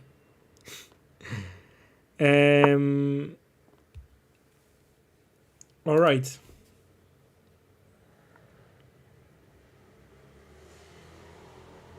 You did that, not me. I don't understand. I didn't follow. Everyone calls him TK because of that. Okay, I didn't know that, but I found it by myself. TK. Much better, and I like the TK sound, like TK. You know, TK. It's like TK. I like it. 2 syllables. TK. Only. 2 syllables work well for names. Warrior. 2. Warrior. Yeah. Okay, anyways. Better to trade down and exchange pieces. Yeah, especially that black has less space. So trading pieces is always a good idea. Knight e7. It's actually the same moves as two games ago. 2 games ago. Knight f8, knight e8, knight c7. And then she played b5. Passive piece exchanging them for active pieces. Reduce the pressure. Yeah. White has clearly the initiative. Yeah. Exactly. The situation got a little bit out of hands. I mean, yeah, she was losing at some point, but okay. She got good. But then she played the best moves. There, here. Very good, very good. Why this is still as the main move?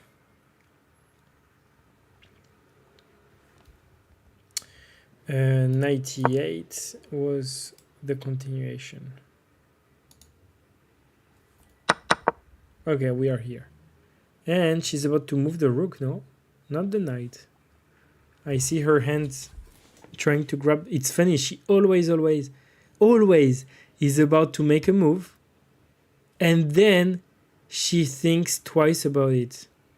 She needs to be careful about that because it means that there is something with her reasoning, decision making. Like usually when you have a move, you decide on it and you should play it. So there is always something she sees at the end, she's not sure.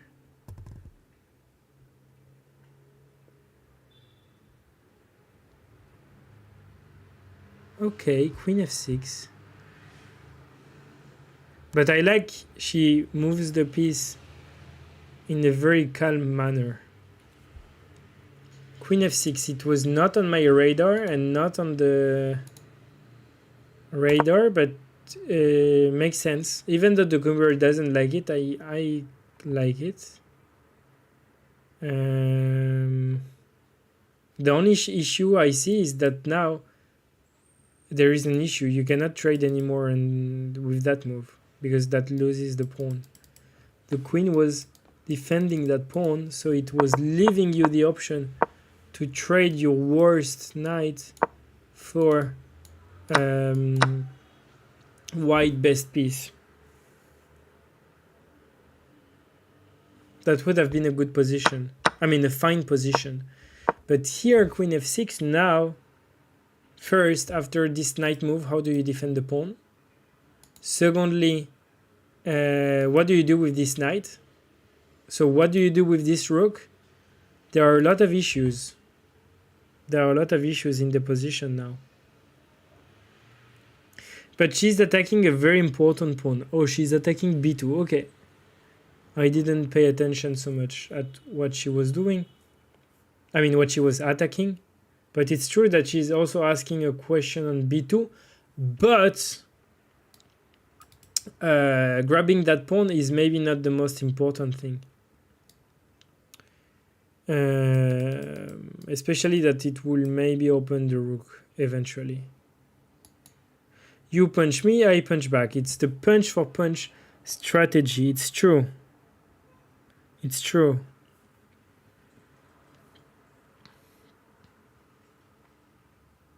So practically speaking, it's a good move. If I didn't have the computer evaluation, it's true that I would also... But the difference is that after white defends it, okay, maybe it's not easy to defend, sure.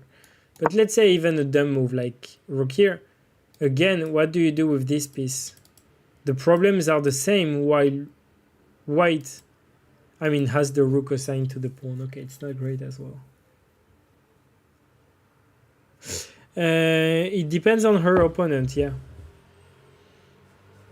We'll see how he defends that.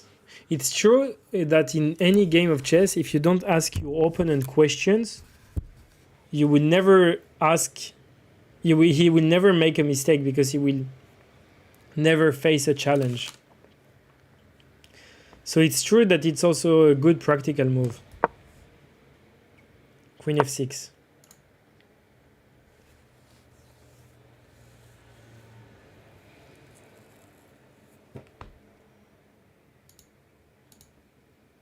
Queen f6.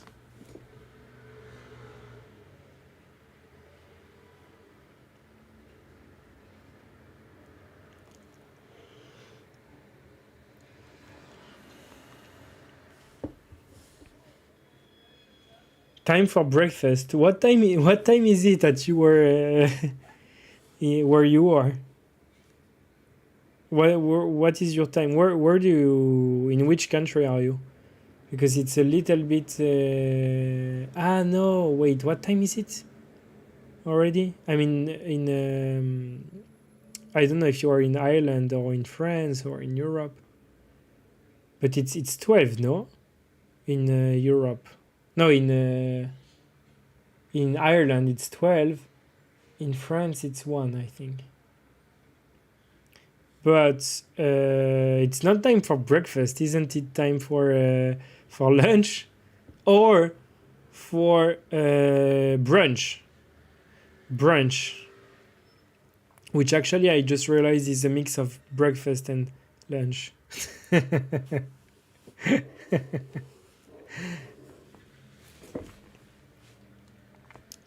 Okay. I'm trying to consider white options. Could white not defend the pawn? That's also what I'm looking at. Like knight f3. Knight f3, I ignore you. I'm trying to bring another knight into the attack. Knight f3 is also threatening to take the pawn. So let's say knight f3, queen takes b2. Queen takes b2 I think is very dangerous. I will explain why. Because there is always the threat of e5 and winning the queen by bishop takes a7, h7. Knight a3. Queen takes b2. e5. Threatening to win the queen. What do you do on e5? If you push, you lose your queen. I would play knight f3 and say, you want to take my b2 pawn? Please take it. Please take it. Please take it. Apparently it's a mistake. What? What did I miss? So that loses, right?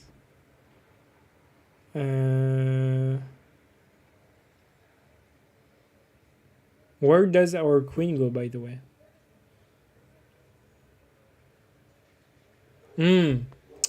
We take. No, if we take, we also lose the queen, no? Okay.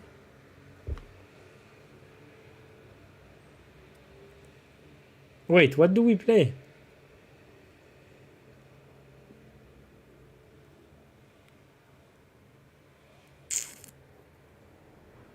Bishop takes f3, lose the queen. No, wait, it doesn't lose the queen, you're right. Because the queen is attacked, but maybe g takes? No, queen takes. No. Apparently white has a good answer here. Bishop takes h7. Yeah, it's with check, so takes, and you win 2 pieces for the queen. So it's still, yeah. So what do we play after that? Apparently there is a winning move for black. Let's try to figure it out. And after we'll resume the board. King h shades. Oh, or g6 actually. No, yeah, it's probably g6, no? Not as well. None of these two moves. I think white is also threatening to trap the queen, isn't it? Rook b1 is threatening to trap the queen. You see, that's why b2, queen takes b2 looks so wrong, and apparently there is still a winning move. I don't see it. I will put the engine.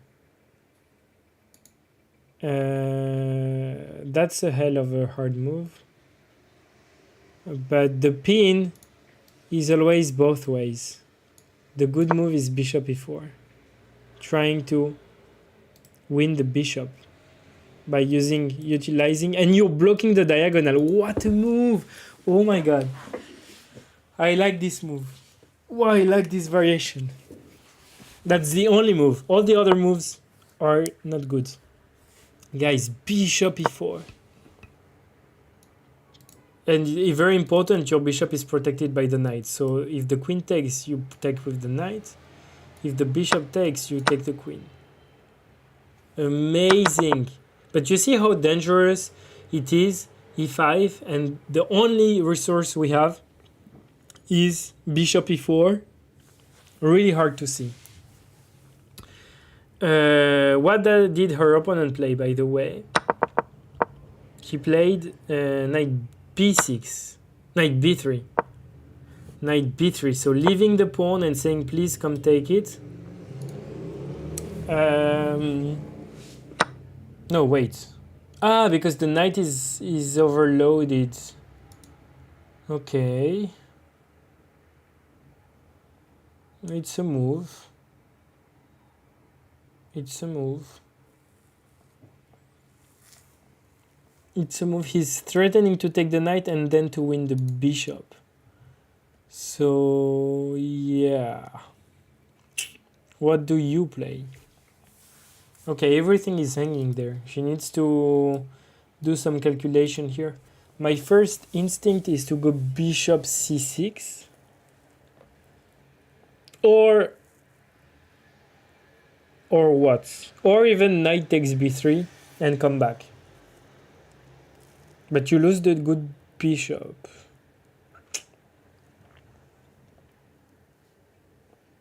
Okay. But you attack with tempo the rook, and your knight on c6, on c5 is well, but the problem is that it's not stable anymore. Okay, she takes on b3. A little bit too fast in my opinion. Maybe she should have taken more time. Maybe explore more options. But it's the only good option, so kudos to her. But the situation is a little bit edgy. So knight takes b3 can also be met with bishop takes b3, by the way.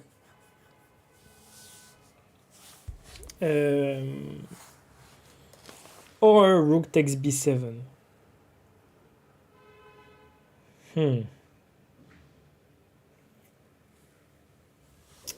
Okay. If I were white,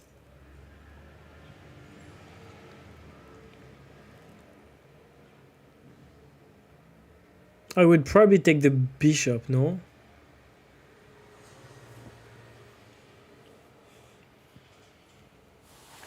Because the knight, I don't want to end up with that.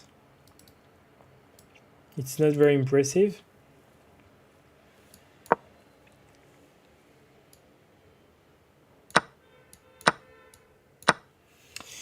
Damn, our bishop is not well placed. Maybe something like that. I don't know.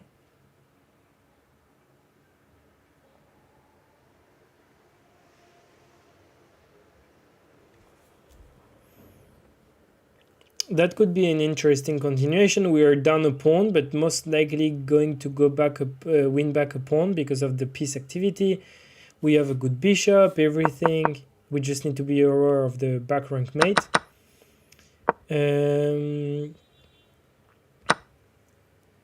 So her opponent is taking a little bit of time before recapturing.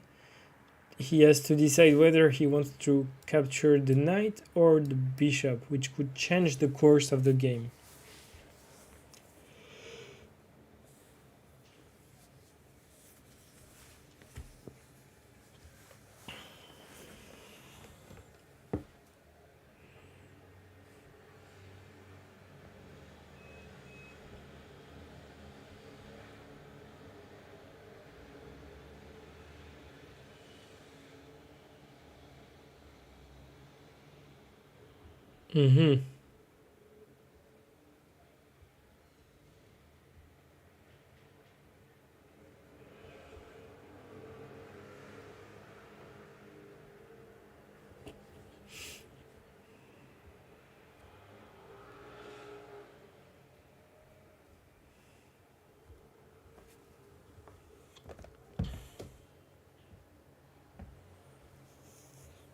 Oh no, my screen.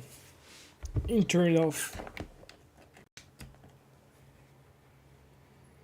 Oh god.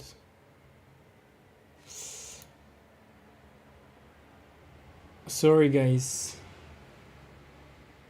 Oh, my screen doesn't like. Okay, I don't know. When I'm putting my phone next to my screen, sometimes it doesn't like. Sorry for the small glitch. Yeah, sorry for that. Okay.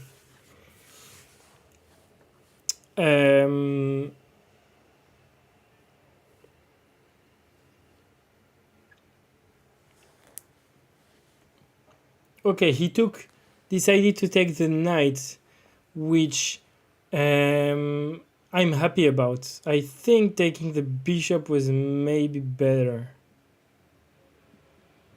Taking the bishop was maybe better.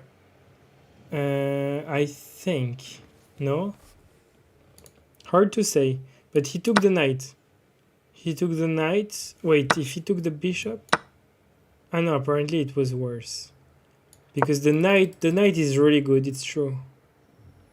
So even though there is the knight, the rook is attacked, and maybe she could also defend the pawn. No, not with not with queen e7, not with queen e7. So he took the knight. He took the knight, which was maybe black best piece. But okay, the game is far from being over, right? Knight gut, yeah. And she already played. She played bishop c6. There was also the option of bishop a8. But it's a little bit more forcing. Now there is probably the line where the knight takes, but again, it's not that great for white because this is a great knight. Sure, you win a pawn, but at least black gets rid of his bad knights. So maybe here more options could be playing that. But apparently he needs to grab it now because now black has better options. So let's say he takes, which is the most natural moves. We said that there is a double attack here. Kind of forcing rook here, if I'm not mistaken, and then you can attack the defender of the e4 pawn.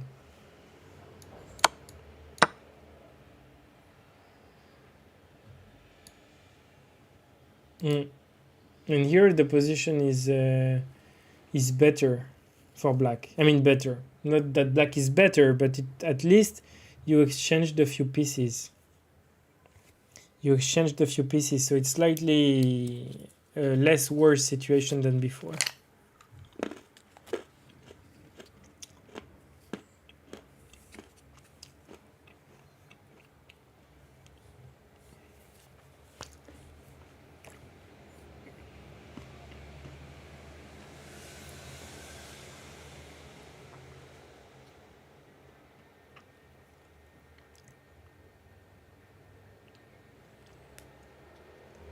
Draw with black, good enough.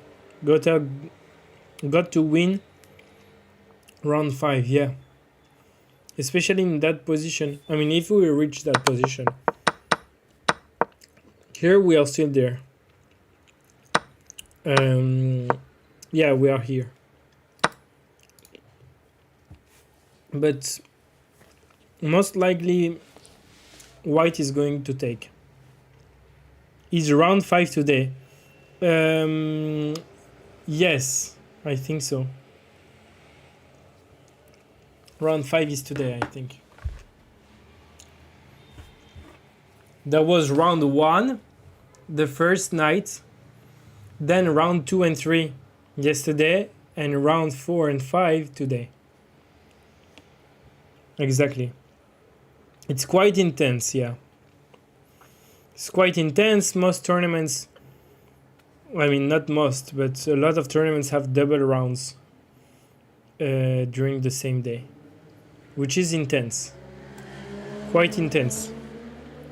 Because you wake up, you prepare, you play, you barely have time to lunch, then you play again, then you're tired, you go to sleep. It's very intense. Ireland is taking their US as an idol in chess. Ireland is taking their... I didn't get it.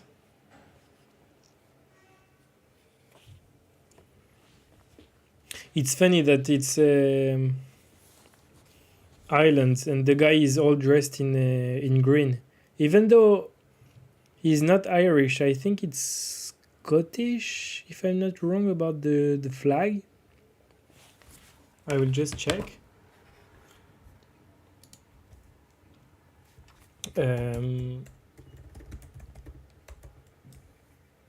Yeah, it's Scotland. It's the flag of Scotland. The guy is Scottish.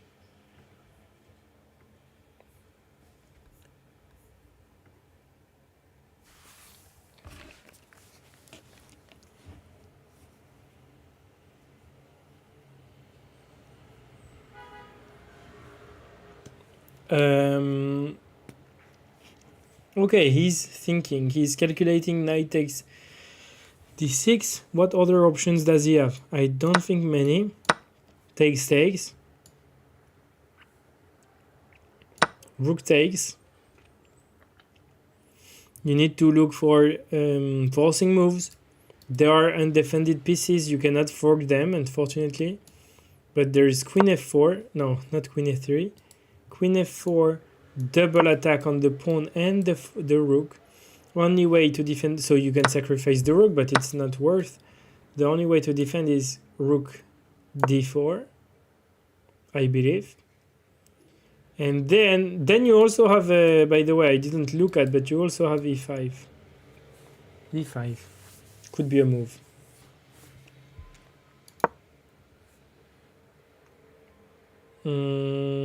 Yeah, the computer doesn't like it. I guess because there are some intermediate moves, maybe. What's the issue with e5? g3, yeah. g3, you're trying to... And you can't keep contact with that. So you play this move, which is weakening the light squares. Now look at this bishop. So it's actually really bad. So my first instinct was indeed to... in that position to play rook f d8. Your rook is doing nothing. Let's trade it for a rook which is defending an important pawn. Here apparently the best move is g3, removing the queen, queen e5, rook takes, and you are attacking this pawn, and if you really want to hang to it, you may have queen takes b2, advantage for black. So we are most likely heading to that, or at least that's what I thought so, until white didn't grab the pawn and played rook a5, which is also another attack on another pawn. I will remove the computer lines and try to understand what are the implications. So apparently it's an inaccuracy now. Black, the position is equal. Why? Why? Because I don't see a good way to defend the pawn. That's true.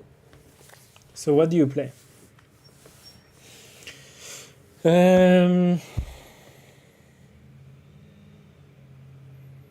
Maybe I want to put my queen to c5. So I'm thinking queen e5, queen c5. Or queen f4. Queen f4 is also the move we talked about, which is attacking the pawn here. So it's also an option, but and you're also defending the pawn here. But apparently not accurate. Apparently queen e5 was more accurate. Queen f4 is a little bit less.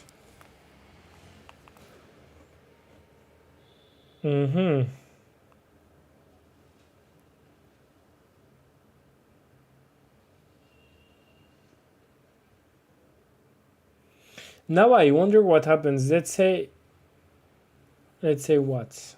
Let's say a rook takes b4. Bishop takes... If you play bishop takes e4, the issue is that he can pin something like c5. And you're in huge trouble. Takes c5. Oh, every time I think I'm in huge trouble, there are like some crazy moves, which I think is bishop a3 here. Bishop a3, no? Yeah, okay. Come on, guys. Every time I think we got a pin, there is a crazy move. Bishop a3.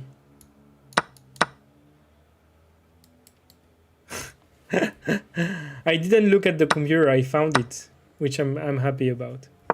A3 to bishop a3 to get rid to escape. That's the only move with d5. What happens if you play that? Ah, takes. Bishop takes. No. Okay. So actually it's fine. If you take with the queen, the issue is but takes, and you lose another pawn. And here it's not the same. If the queens are off and you're down a pawn, and the fact that you're down a pawn, but the pawn that you have is here, and therefore he has two pawns connected, you're losing. You're essentially losing. So Tosh needs to be careful not to end up in these kind of situations. She's only down one pawn, but the fact that the pawn she's down is there, and that the pawn she's kind of up is here, changes everything in the equation. If that pawn was here, it would be maybe more better. So she needs not to enter an endgame down a pawn, especially with connected pass pawns on the queen side. That's one thing. So that's what I'm worried about. And she needs to find the tactical resource, and I'm not sure she found it because she played it a little bit fast, or maybe she's just much better than me. But after that, c5 can be met with bishop a3, or d5 and f3, bishop takes a3, because the rook is undefended. That's also why it's working.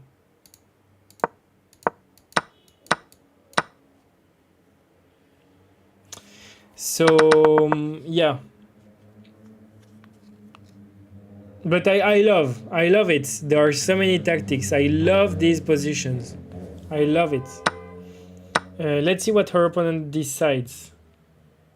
Oh my god, I didn't play the right variation. I thought the rook was on a4, but actually the rook is on a4, a5. Okay, it's good we calculated the whole line, but it was not necessary. The rook is on a5, which I understand not so much. Oh shit, queen f4, knight a7. I missed that. I thought the rook was there, so I thought there was no knight f7. Damn it. Wait. That, this, and that. I think that's what was played. Yeah. Damn, now it's winning for white. What about this move? Ooh la la la la. Ooh la la, there are some issues after bishop a4. Bishop a4 threatens to remove the knight and win the pawn. Ah no, the pawn is defended by the queen. But maybe there is g3 f4.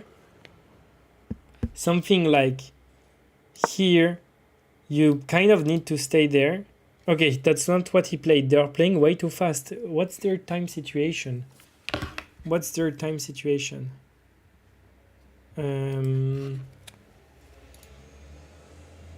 They still have 30 minutes, around 30 minutes. So maybe playing a little bit too fast.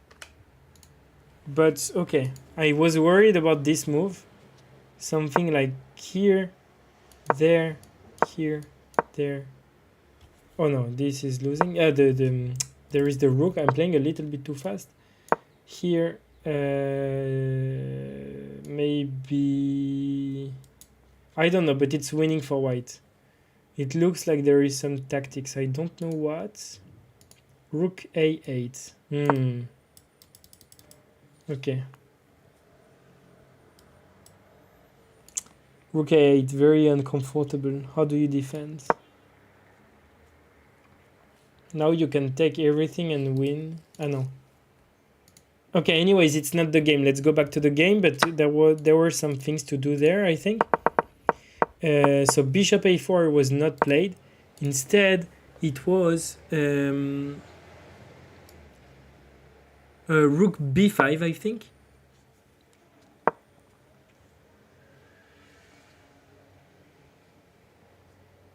And Tosh played queen f6.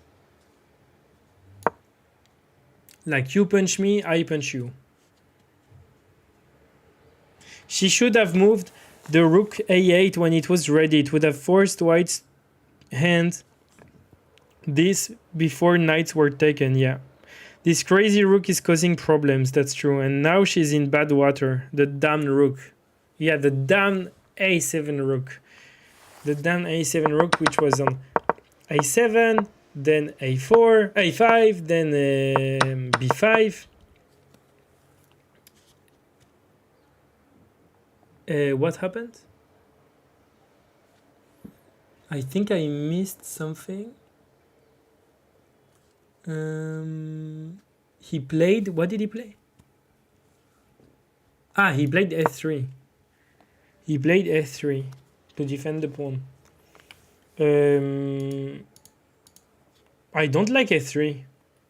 It's not necessary, and it's weakening the dark squares.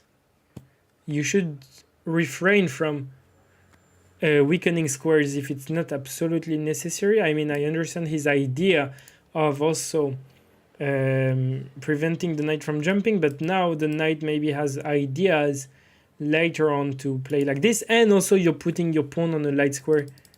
So now maybe this could be a move, because here even black loses a pawn, you don't care because you're going to play against the light square bishop.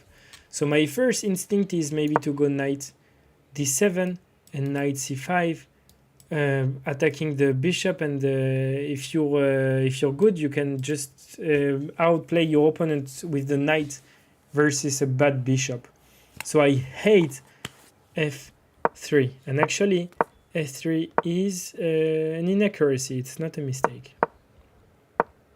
Let's see if she finds knight d7. I'm sure there are plenty of other good options,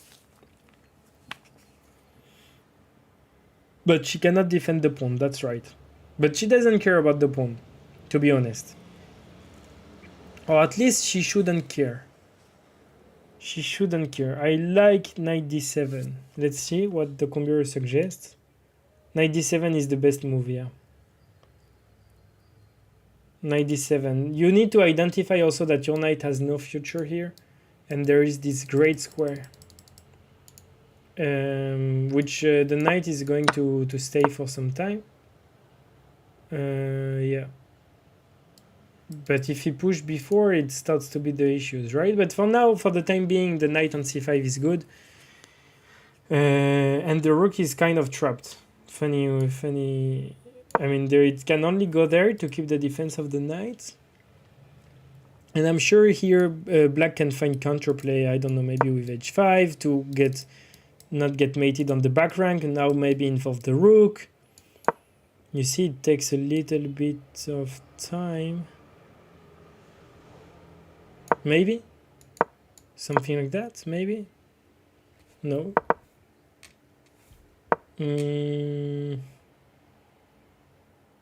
Apparently here black needs to be accurate.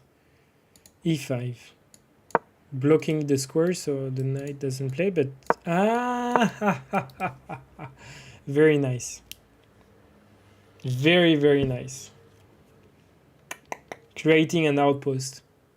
e5, very key move. Opening a square for the knight and creating an outpost, guys. Let's see if all of that happens. We are at this point. It's Tosh to play. Very important moment. She needs to go to that square and maybe play e5 and create an outpost on d4. It's complicated, but definitely in her ability to find.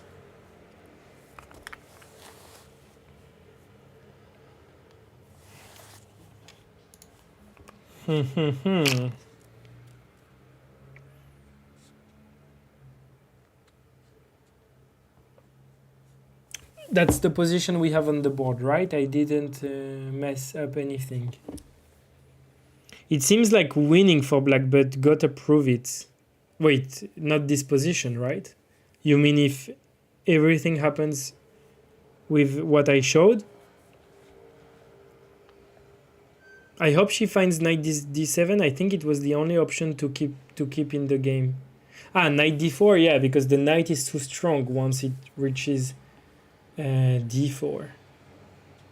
Come on, knight d7, your worst piece. Which one is your worst piece? It's your knight. Put it here. And you're also preventing any pawn breaks. And you're attacking the bishop. Your pawn, you're losing it. It's fine. You're gonna play a great knight versus a bad bishop. And you shouldn't be worried about losing a pawn. It's fine. You're gonna be fine, Tosh. After knight d4, then shuffle the rooks in front of the king or side flank them. I don't know. We'll get to that, I guess, later. But let's say it goes that variation. Actually, yeah. Here, not to get back ranked.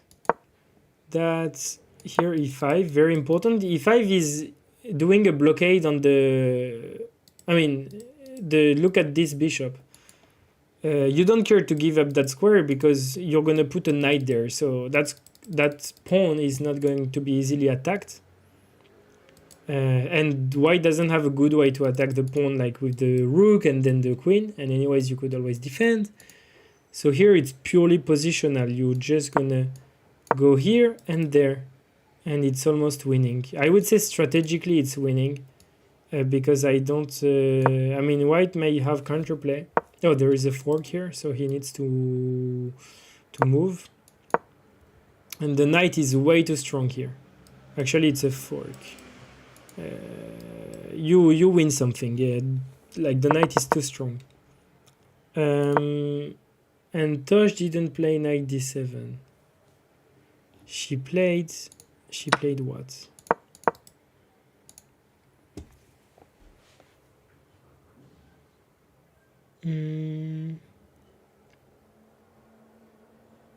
What did she play? h5? Ah, h5. So she didn't know what to do. Oh, h5. It's good, apparently. Because probably she can also play knight d7 next move. And doesn't change anything. Because we played h5 in the other line. Let's look. Okay, there are two best moves. The first one is knight d7 and the second one is h5. So she's still in the game. What she shouldn't have played is any other move that would give an advantage to white. White has a small advantage, but not yet concrete. He's probably going to take the pawn, yeah. He's probably going to take the pawn. Please now knight d7. That's a very important move, I think. Because if she doesn't move this knight and tries to play with the rooks and the queen, it's not going to work out well.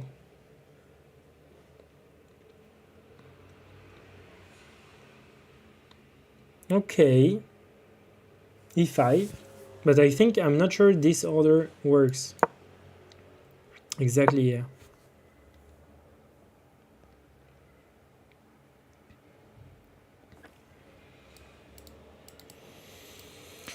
It's a little bit too long now. I wonder if white can take advantage of it.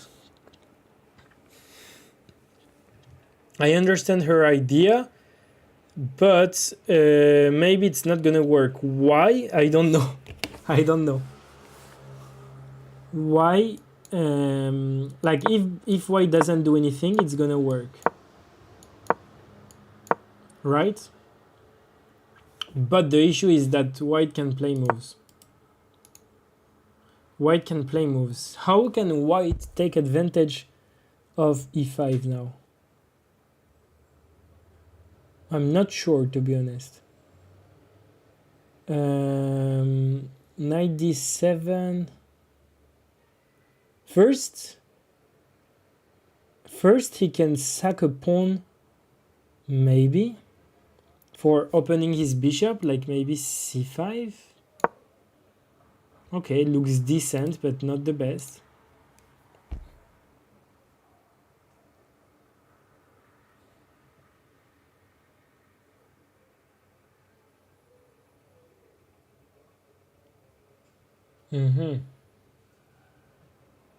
Let's try to find the refutation to e5, because apparently it's a mistake. We'll annotate it with a mistake sign.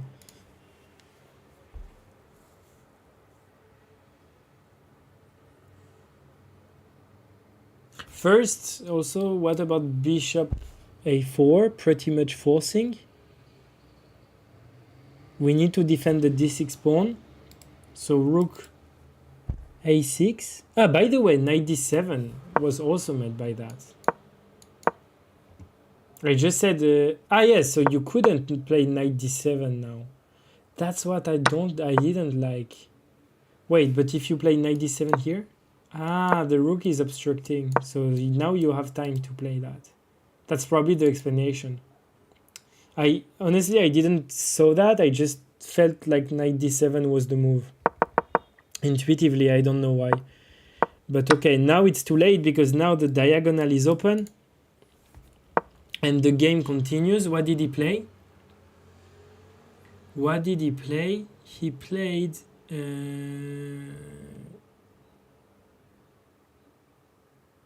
she played d5, not e5. Ah, sorry. My bad. You're right. She played d5. Which is a sacrifice of a pawn, no? Ah, but using the pin...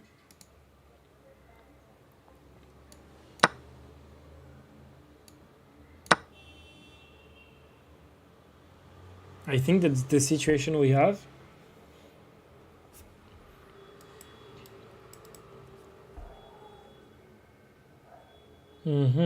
But look at this passed pawn. It will be very dangerous.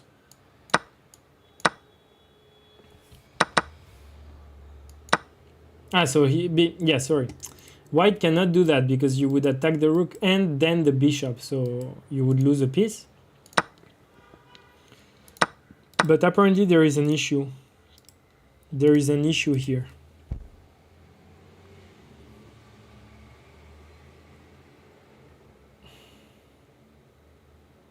What is the issue? d5 is interesting. That's true. That's true. Let's annotate it as interesting. I love to annotate the moves. Not sure who is getting pinned. Exactly. Not sure who. But I'm just wondering, can't white remove the queen from the pin? Like, for example, g3. Isn't g3 a move?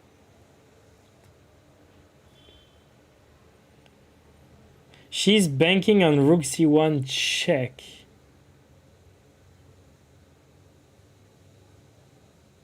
After massive captures on d5. I don't get it. Should have pressed the issue earlier. I don't like also d5 because it plays into the bishop hands.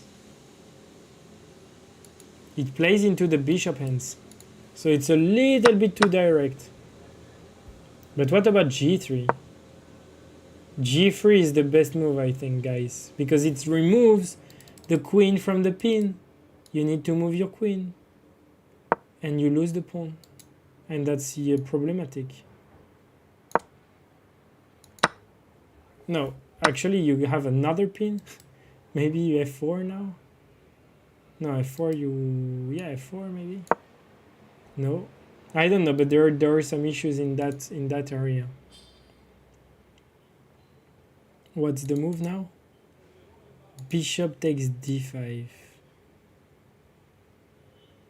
Ah, yes, bishop takes b5, of course. Of course. What am I saying? And you can take, but the rook takes, not the pawn. So actually win a pawn. And he found g3, unfortunately. Damn it.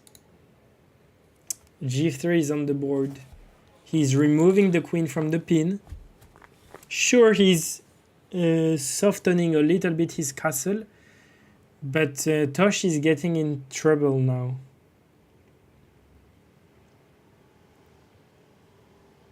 Tosh is getting in trouble because she's tried to solve her positional issues with tactics, but it didn't work. And also she opened the bishop path, which now will be deadly.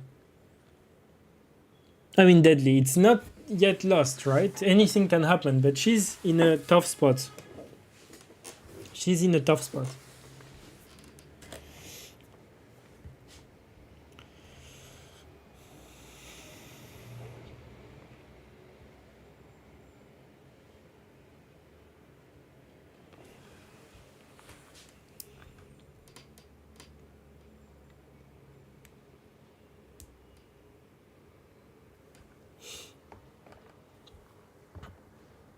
I don't understand why played h5 if not h4 next move. Yeah, but it was not the priority, I guess. Let's say h4. What are you achieving? Actually, it's a fine move. But what's the plan? To push to h3? Ah, yeah, maybe to get knight h5 then? Like something like that. Interesting, yeah. Yeah, you're right. h5 I think was just for the back rank mates.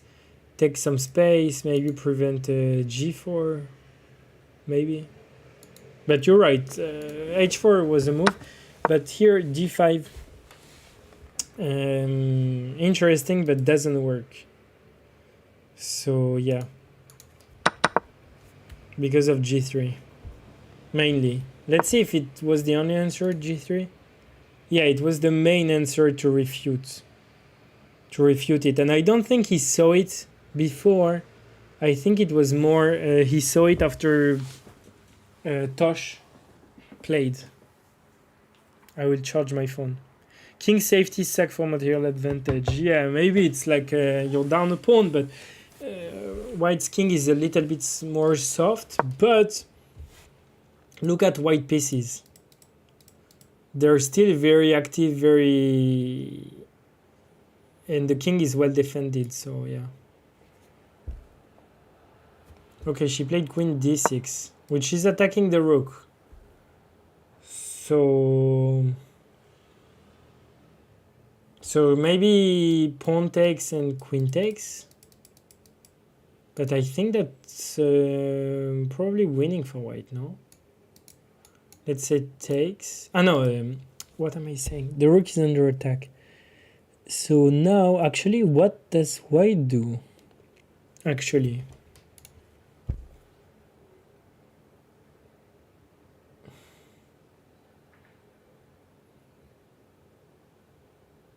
Ah yeah, just move the rook. Move the rook, you cannot take the pawn. Exactly, yeah. Move the rook and next move it's bishop takes or pawn takes. Probably bishop takes. Probably bishop takes. No, pawn takes is also fine. I prefer bishop takes maybe. Okay, knight. Wait, how did the knight reach there? I missed some moves, guys. The knight. Ah no, it's the queen. It's the queen. Queen c5. Queen c5 is a mistake. She's pinning the rook, but she's playing a little bit too fast. Apparently it's not good. I mean, there is no threat to start with, because the rook is defended. I think there is no threat. What if her opponent just takes the pawn?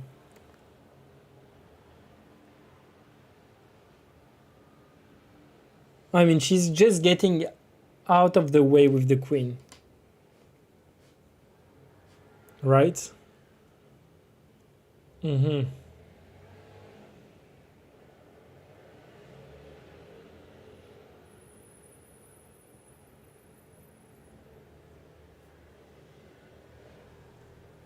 It's already a difficult position, yeah. Queen c5 is not a real pin. Yeah, I mean, she's doing what she can. Let's not be too harsh on her. She's doing what she can, okay? It's a difficult position. She played well. There was just Until here it was perfect. All good here too. Maybe rook c8 was not accurate. But she didn't play bad moves. She didn't play bad moves. That was good. That was good. Good also. Also good. Wow. As black, you suffer in Sicilian, no? 20 moves. And here maybe her last chance was to... no, knight d7 doesn't work anymore. So I guess here I would have played knight d7. But okay, it was a one-time opportunity, and then, yeah. She didn't play bad moves, per se. Sending ideas over with telepathy, yeah. Is she planning on giving up her queen? No. No way. Because the king is safe, there is no back rank stuff. There is nothing. There is absolutely nothing. So she's not planning on giving up her queen. H4 was interesting, yes. Knight d7, e5 was tough. Because in Maroxy, your brain generally looks for d5 and or b5 break. But f3 changed the scenario, yeah. H4, and she should be okay.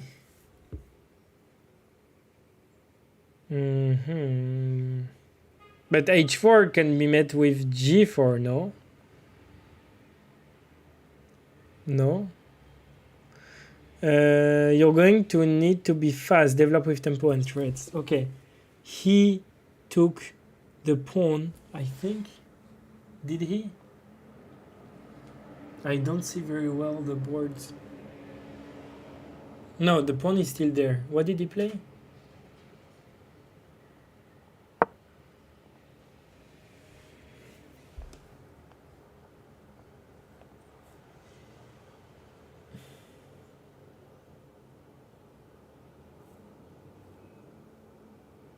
I'm not sure what he played, guys, if you see.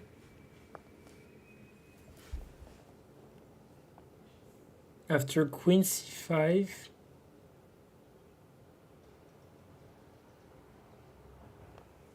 e5.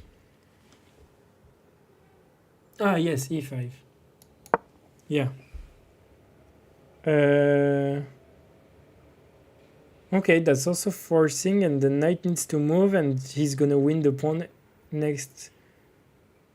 Wow, it's hard. It's hard. If I feel like now if she makes one wrong move, she's gonna lose.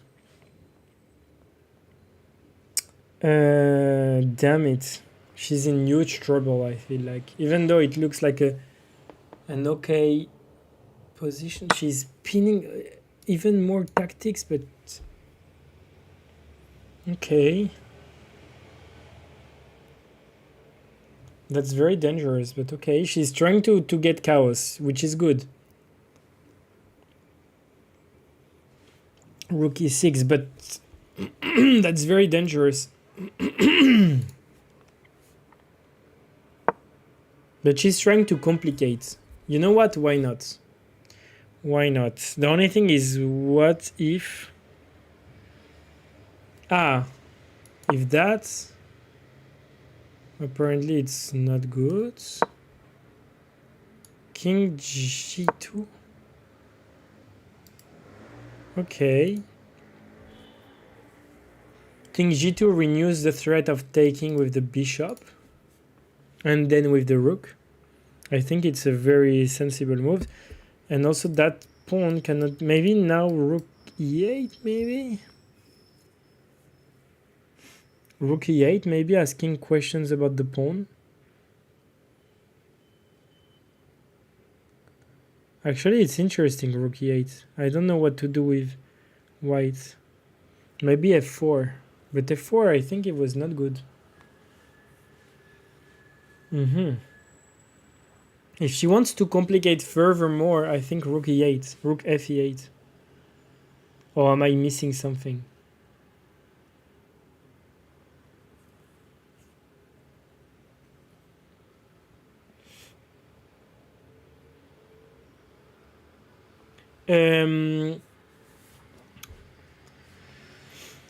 Okay, so sends f4 over to her opponent at f4. Why you got it? Rook e8, knight d6. Rook e8, knight d6. What do you mean knight d6? Knight d7.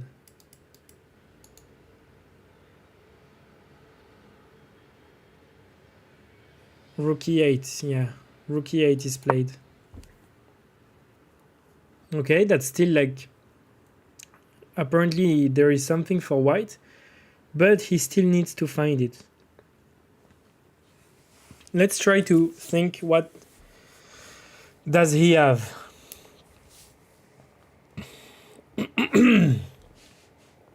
Well, f4, maybe a simple f4. But f4...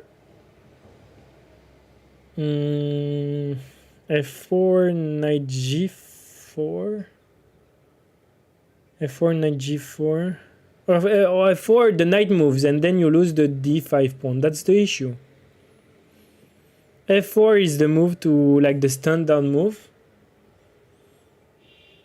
But if not, it's true, I don't see a way to protect the pawn.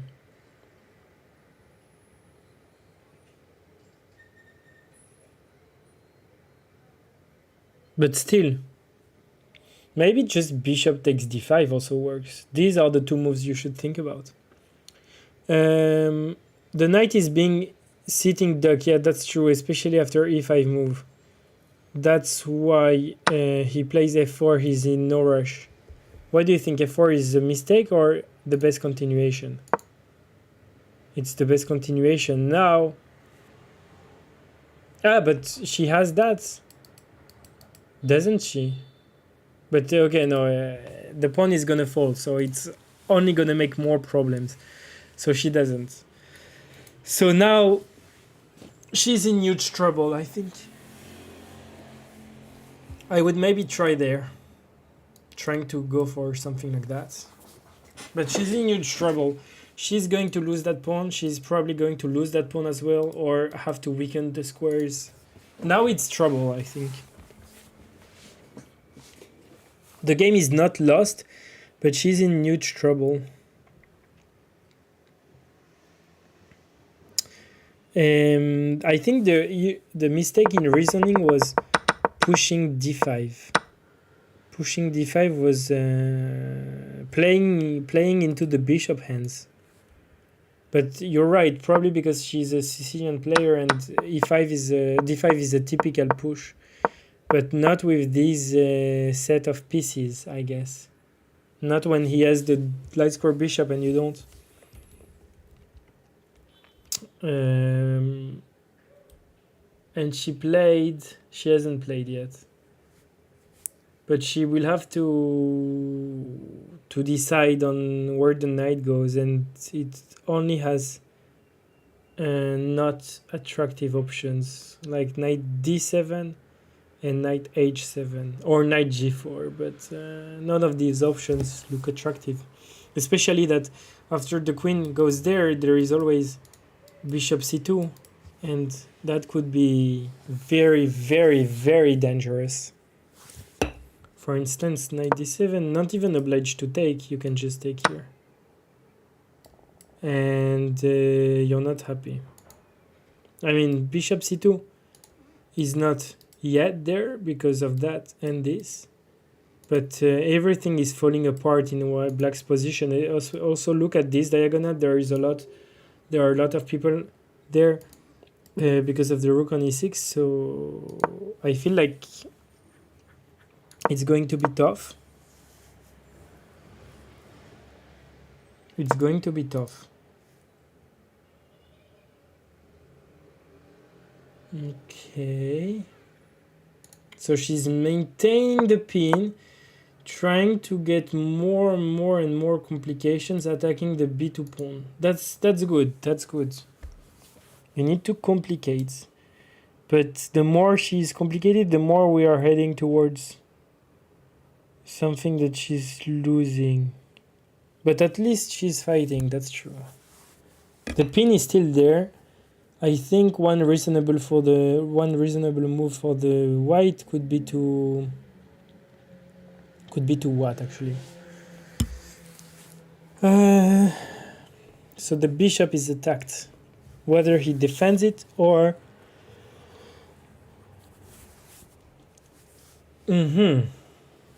So not this, for instance, that would be a blunder. The rook is overloaded. Maybe move the bishop away like that? Nope. Well, he can make mistakes, huh? Ah, but just takes, no? Just take. No, it's also a mistake. Why?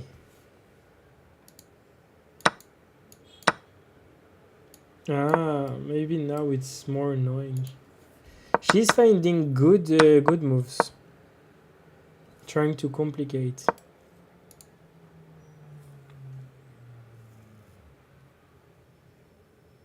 So what does white do here to continue with his advantage?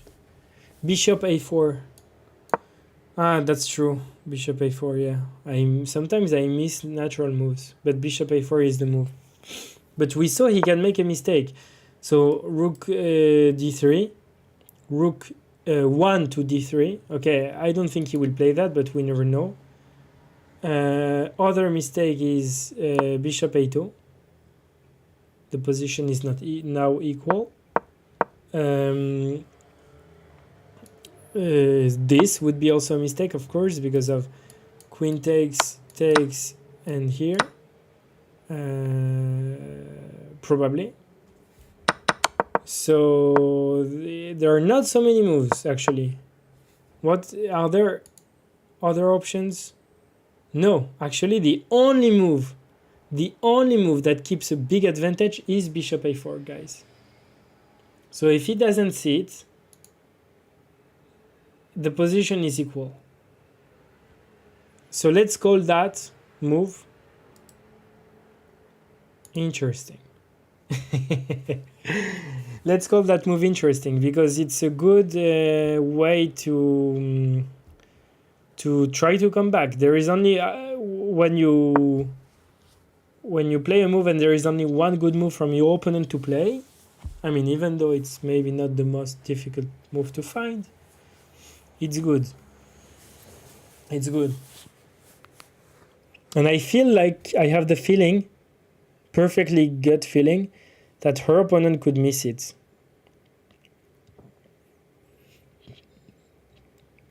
Her opponent could miss bishop a4. What am I saying? He's about to move another piece, guys. He's about to move another piece. He was about to move the queen, I think. Or to move the rook. He was about to blunder. Guys, he almost touched the piece. Almost. Come on. No. Oh my god, I thought he was about to move the bishop now. He's hesitating. It's good, it's good. We are on the path of redemption. At this point, she should try check, check, check. Yeah, check, check, check, check, and checkmate, right? Okay, she's on the path of redemption after this move. She keeps asking questions, and her opponent may, on this right move, yes, yes, yes, yes, yes, it's a huge blunder. What is this move? Queen c2. Huge blunder. Nice. Whoo. Come on, Tosh, you can do it. Takes, forcing, takes. Attack the bishop. And need to defend the bishop. And now everything is good. Everything is good here. You don't care to lose a pawn. All the pawns are on the same side. You're going to draw this. You're going to draw this, believe me. And rook and games are easy draws. Even if you lose the pawn, you don't care. It's a draw. This is a draw. Let's go for that variation. Let's draw. You can find that. You can find that. And here, I don't know, you have a lot of activity. All the pawns are on the same side. You eliminated the pawn which was dangerous. Queen c2 is insane. Queen c2 is insane. Like, unless you have 1 minute, it's a panic move. It's a panic move. It's insane to play queen c2. With 20 minutes. He probably missed bishop a4, that's for sure. Honestly, it's the kind of moves I could spend 10 minutes and miss it. But he needed to spend more time because queen c2 is losing all the advantage, and that's good for Tosh. Tosh, go for the variation where you exchange everything and win the pawn, because it's too dangerous. Even if you're down a pawn here, you don't care. That's drawing. Please show me that you know this endgame.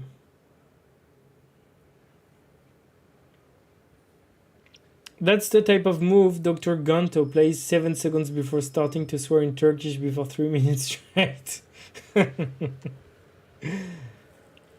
Jude went astral. Queen c2 is crazy. Yes, yes. What is your rating, by the way, Dr. Ganto? I have no clue, guys, about your ratings. I mean, more or less, like your level. Are you playing FIDE? Are you internet chess player? Are you amateur? Are you professional? More or less. 1200 USCF. Okay, got you. Got you. What is your level? What is your rating? More or less warrior. Just to get a feeling. I have no clue. 1200, okay. Drunk Monkey is 1200 also. Not great. Listen, it's good. It's good. Yes, she takes the queen. Cool. It's very forcing. Queen takes e2, Ishak takes e2, and here you just take the pawn. That pawn is too dangerous. Perfect. You're threatening to win the bishop. Rook here is the most natural move. Not this one, because maybe that one wanted to do something. Yeah. We are entering the forcing drawing line that we saw. Okay, warrior is 1400 liches. Okay, it's good, it's good. It's good. Wasn't the great monkey king 2500 FIDE? What about you, TBK? TKB, sorry, TK. TBK. What about you, TK? 1400 liches is really good. It's very, really good. TK is thinking. He forgot about his rating. Okay, anyways, it's not important. I just wanted to get a feeling because I felt like you were strong, guys, because I'm missing... you're 200. Okay. All good. No worries. No. Okay, now knight e4 is findable. Oh my god. It's the only move that draws, guys. The only move. The only move. I played it. I didn't look at the computer before. I played it like naturally because you are attacking the rook. And you're doing a lot of exchanges and you want to end up with a rook endgame. The only way she could lose if she let that bishop alive. That's why this is very forcing. And the knight is good now. And you're happy to lose a pawn, but to trade everything. Okay, and here the rook is pinned. You start to Tosh move the knight. Yes, please Tosh move the knight. Tosh move the knight. You don't care about losing the pawn, please. Because it's a rook endgame, you're down a pawn, but this is a perfect draw. Wait. TK is 2200 on FIDE Arena? You thought. Hell no. Yes, she moved the knight. Only move. And for that, we are going to annotate it as a great move. The only move. The only move. That's good. That's good. Very good. She knows her endgames. Very, very good. I'm very excited and thrilled about the comeback. Now, I hope, and I don't really see how she could lose that. Especially that she can have a repetition, I think. Ah, no, not a repetition. What am I saying? What am I saying? Did that trade everything? Yes, he's trading. Nice, nice, nice. He's trading. He is trading. They are trading everything. Cool. We get this position. That's what we said a few moves earlier, and that's a perfect draw. They can even sign the sheet here, the score sheet. They can even sign the score sheet because even though she's down a pawn, she will lose that pawn, right? I wonder if she can play f6, but no need to play aggressively here. Down a pawn, I think in the rook endgame you should be able to defend, especially with that pawn structure. You have nothing to do. You just wait with your king, wait with your rook, and yeah. I mean, I'm saying this, but if you're playing a grandmaster, maybe he will find a way to outplay you. But generally, it's fine. What you need not to do is not take space, but it's already fine because she took a lot of space with h5.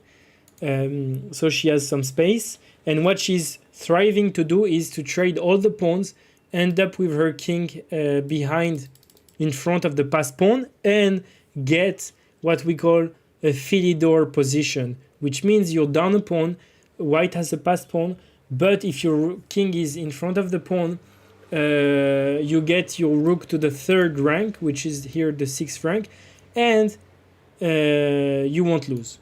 So if they want to push the game further, she will probably end up in a Philidor position and draw this. That's my take. Yeah, but good luck. Not good luck. Kudos to her for finding that this position was drawing, even though she's down a pawn, because it's a rook endgame and the pawns are on the same side. Very important. Very, very important. If the pawns were not on the same side, it would be a different story. No way he let this go to draw. Yeah, he lost his mind at some point. She doesn't need to lose the pawn. f5.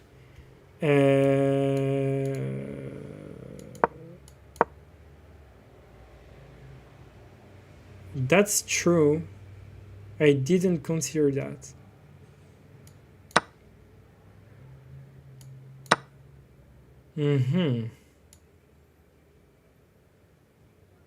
But what about this? King g7. Ah, yes, the king cannot go here. Okay, yeah, maybe you're right. f5 is also an option, but yeah, that's true, actually. What if she decides to lose the pawn, just as an example? It's also fine. Because there is also that move. King g7. And here you're going to play here and there and win back the pawn, I guess. Okay, so still there are a few things to figure out in this position. A few things to figure out. I guess white could still pressure black, right? Because he's up a pawn, so he has nothing to fear. I mean, he's not up a pawn, but he has a pawn which is easier to win than black. Okay, he played king h3. I don't really get it. King h3. Okay, I mean, it's not a bad move, but I don't understand what he's trying to do.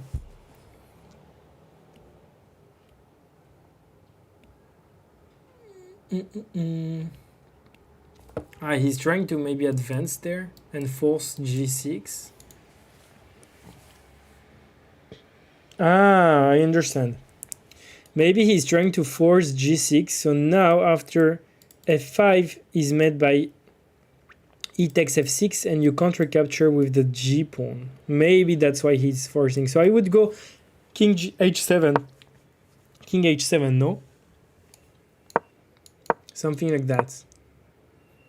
If you push to distract, you happily take, right? And you're even winning. So king g6. King g6, rook here, here. But I don't know. Okay, like, sure, he's not obliged to take, but you leave a pass pawn, but you also have a pass pawn. It's very double-edged. Very double-edged, but okay. I don't like the fact that our king is stuck on, is there, so maybe here. I don't know. It's a draw, but... Okay, she needs to still be accurate. So king h3 is the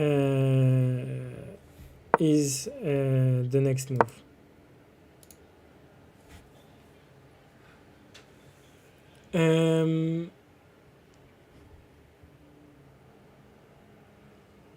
She doesn't need to lose the pawn. I was looking at f5, but it's still a difficult position.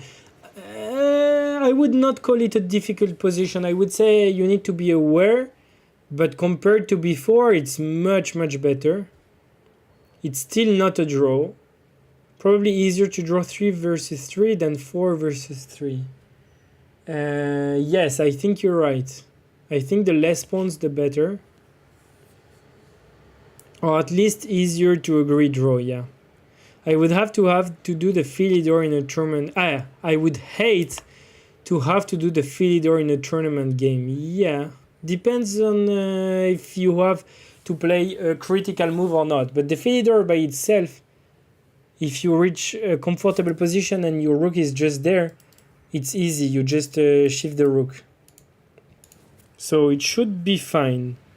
But yeah, your opponent could play until you have to play the Philidor because you can make mistakes. It's true. So I would probably play until the end. As white. I would not accept a draw. Sorry, guys. Unless I'm very tired and I have a next round and stuff like that, I would not accept a draw and play it until the end. Unless I mess up. Trying to activate the king going the other way opens him up to checks. G6 also seems okay. Yeah, G6 I think is also okay. But yeah. I think everything is okay, but some things are more challenging.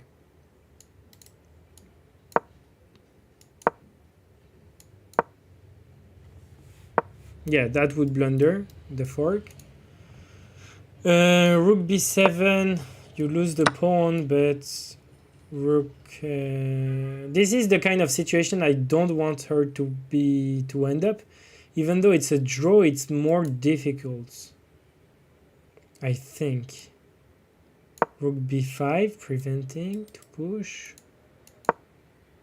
f6. f6 taking advantage of the of the king advanced. Okay, she's thinking. What's her time situation?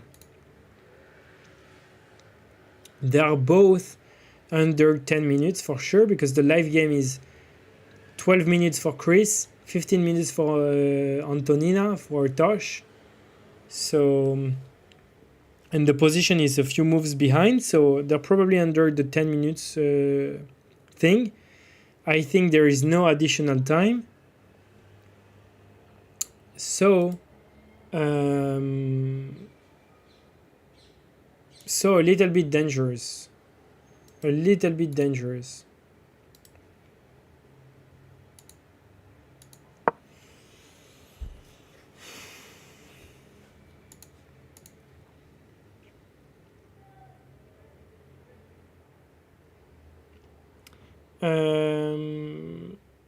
I missed a lot of messages. Trying to activate. What is your chess rating? Chessable undercourse time space off. I would hate to be him because he had multiple winning moves. Yeah, but maybe he didn't know. Maybe. Agree draw, early shower. That's true. The Mega Streamer team battle before the Liga 1 BL. I don't think I will be able to make the MSTB. When I get married, we will be fun for kids. Any gifters? All right.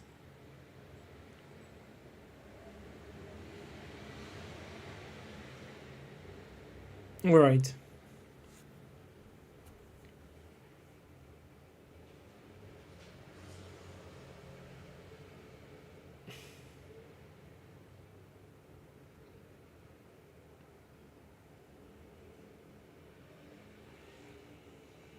F5 and draw.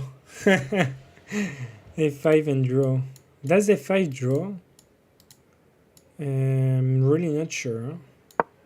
F5 is a mistake, guys. It loses the game. King H4. You see why F5 is not so much? I don't like F5.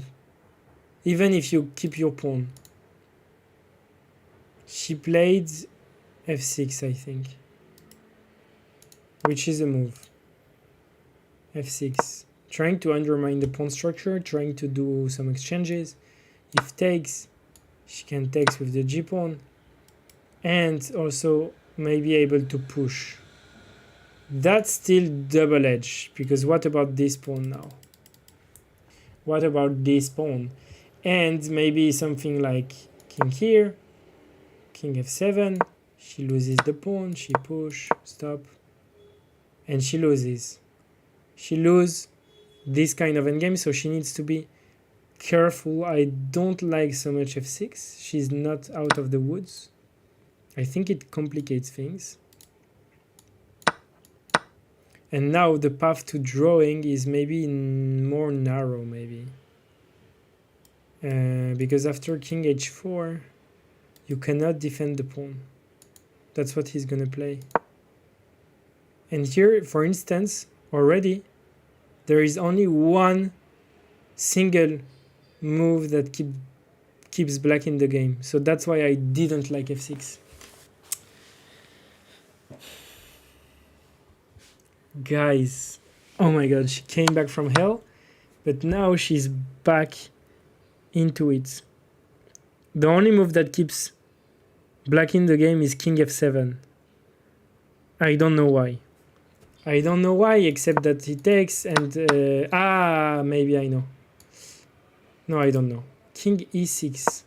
You need to come up with your king. What if that's e3 here? You need absolutely to get your king up as fast as possible, because if you wait too much, you're gonna get... but it's hard to play. I feel like only white is playing for a win here. I feel like. Because white is going to eventually sacrifice the rook against the pawn. And if you manage to get the pawn here, and 3 pawns, you're gonna lose. It's too many 3 pawns. So I don't like f6. I think she should have maybe played it more slow and don't care about losing that pawn. And instead played f6 maybe after. Maybe. But it's not an easy game to draw. I take back what I said. I thought it was easier. And actually, it's not easy at all. It's hard. At least when we see these kind of variations. So we are here, and there is only one drawing move, which is king f7. Will she find it?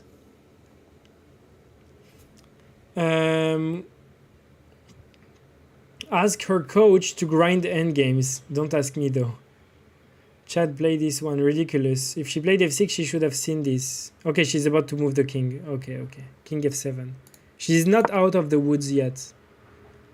She's not out of the woods. Because king f7 doesn't mean necessarily that she has the plan of going there. Or pushing and going there. Doesn't necessarily means. I don't know. We'll ask her in the interview. I don't know who is her coach, by the way. I don't know who is her coach. I guess rook d7 and rook h7. Rook d7 is a mistake. WGM Anna. FM Morris, if I'm right. You are not right. it was an answer pretty right away. I don't know who is Anna, WGM. WGM Anna, there is an Anna which is WGM. And FM Morris, I don't know as well. But rook d7 would be a mistake because it would only help the king to come up and maybe push, and the rook needs to stay around there for the pawn. I thought Cho was coach. Probably there is 13.5 WGM Anas in the world. That's true. No, I don't exaggerate. 35? Come on. 35 seems like a lot. But it's true, actually. It's a very maybe Eastern Europe name. So maybe there are actually 35 WGM Anas in the world. Maybe. You're right. You're right. It's like Michael. Michael, there are probably a lot of Michael who are GMs, who are well known. Michael. A lot of Michael. And also Boris, very Russian name. Boris, Michael, all these kind of names. Actually, if you are named Boris and Michael, you have higher probability to be a GM. Just kidding, of course. All right, king takes h5, I guess. Because her opponent is chill, he's not worried, he's playing very chill. Like we saw, he missed e5, he missed bishop a4. That was also winning. He missed a lot of winning moves.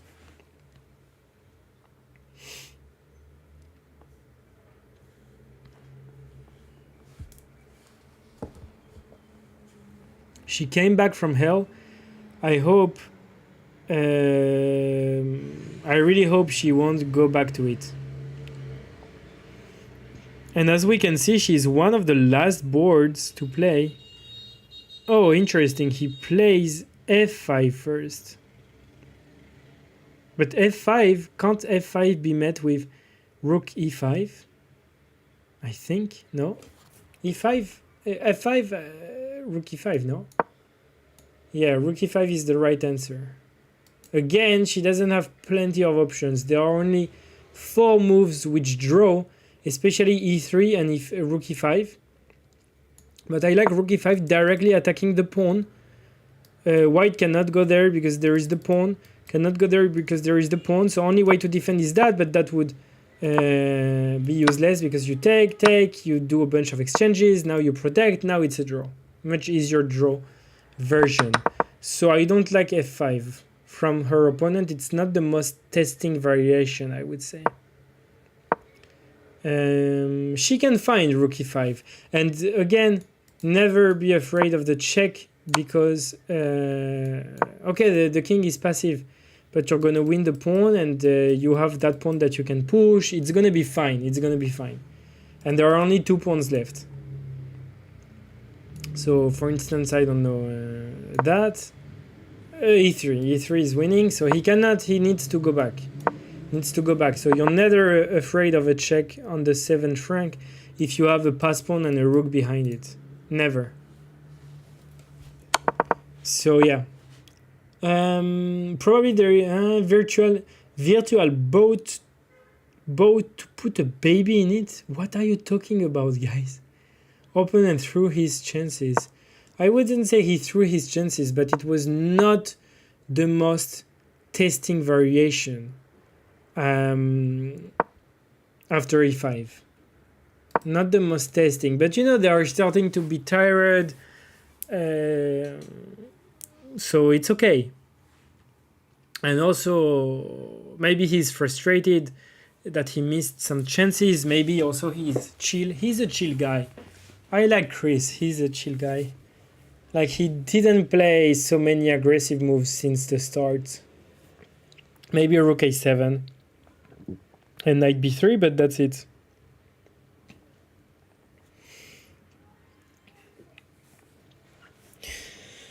Rook e5 is very forcing. Rook e5. Tosh, hear me out. Rook e5. I'm sure she will find it. She's about to move. Her right hand is grabbing the piece. Yes. She's about to grab the rook. No, she's about to move the pawn. It's also good. It's also good. Very good. Very good. Rook e2 is forced, pretty much. That's okay. But now, rook e5 is the only move, almost. Almost. That's why I don't like... And it's harder to play rook e5 now, because you'll maybe thinking, but rook e5, what am I threatening? Nothing, because if I take on f4, on f5, he takes on e3, and I just pushed my pawn for that. Please play rook e5. It's very important to take that pawn now, because after you won't be able to do it. Yes. Thank God. Yes. Good job, Tosh. Very good. Very, very good. Okay. It's getting more and more drawish now. Sense rook e5 move telepathy, yeah. Opponent is happy to draw versus WCM Tosh. Better watch out. Yeah. Imagine Tosh stretching her and her opponent snatching her hand to accept the draw. Exactly what we talked about yesterday. Okay, she's now in much better shape. Now, much easier to draw. So I expect her opponent to go king takes h5, rook takes f5, maybe rook f2. Rook f2 to simplify.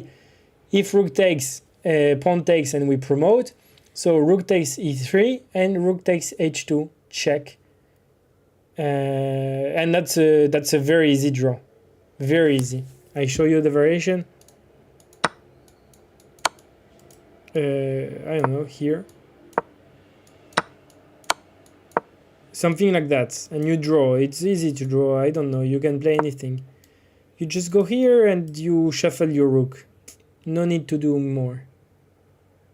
And be careful about the opposition, trade of rooks, but that's it. End of the game, it's a draw. Here, no trick, I think. So that could be the end of the game with that variation. By the way, it's the only drawing move. Huh? Rook takes f5 after king takes h5. But anyways, she doesn't have much to do besides that. So what her opponent could do, not much actually. He's also like, he doesn't have many options to keep the game going on. So I guess we are likely to see a draw very, very soon now. Actually, I have something also soon. Ah, no, it's not soon. When is it? Ah, no, it's fine. It's in... okay. So I hope they will draw as well. But we have time. No worries. We have time. This is a 5-round tournament. Yes. So it's the before last round. It's the before last round.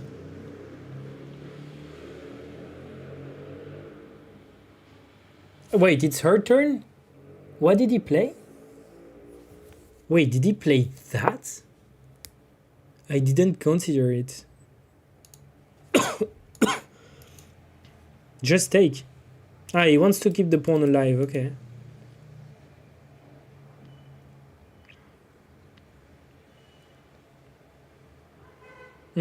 Actually, that's interesting. That maybe keep the game going. I would take, no questions asked. King takes. Rook e4. Rook e4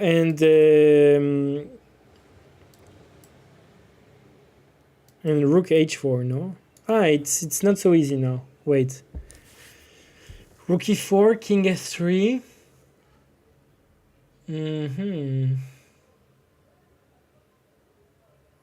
I'm not looking at the computer lines. Okay, it's maybe more complicated than I thought now. But don't forget, if she's down a pawn, it's not a big deal. So king, rook e4. Ah, I think...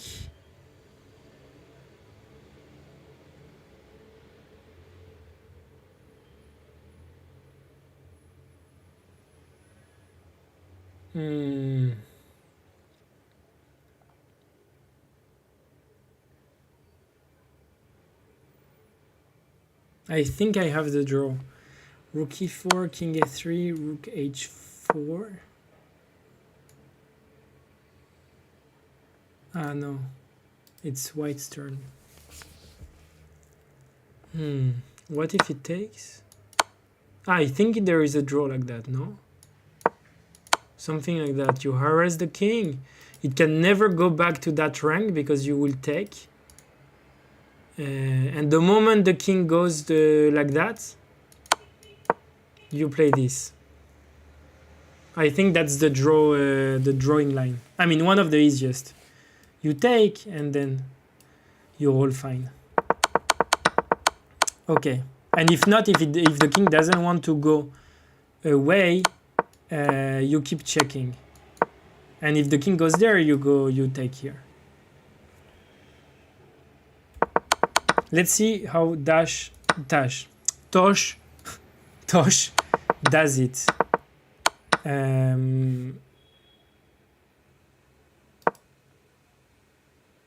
How Tosh does it. Takes, and we are in that position, I think. Wait, what did she play? King here? Oh, I don't like so much. Oh, I don't like the king move.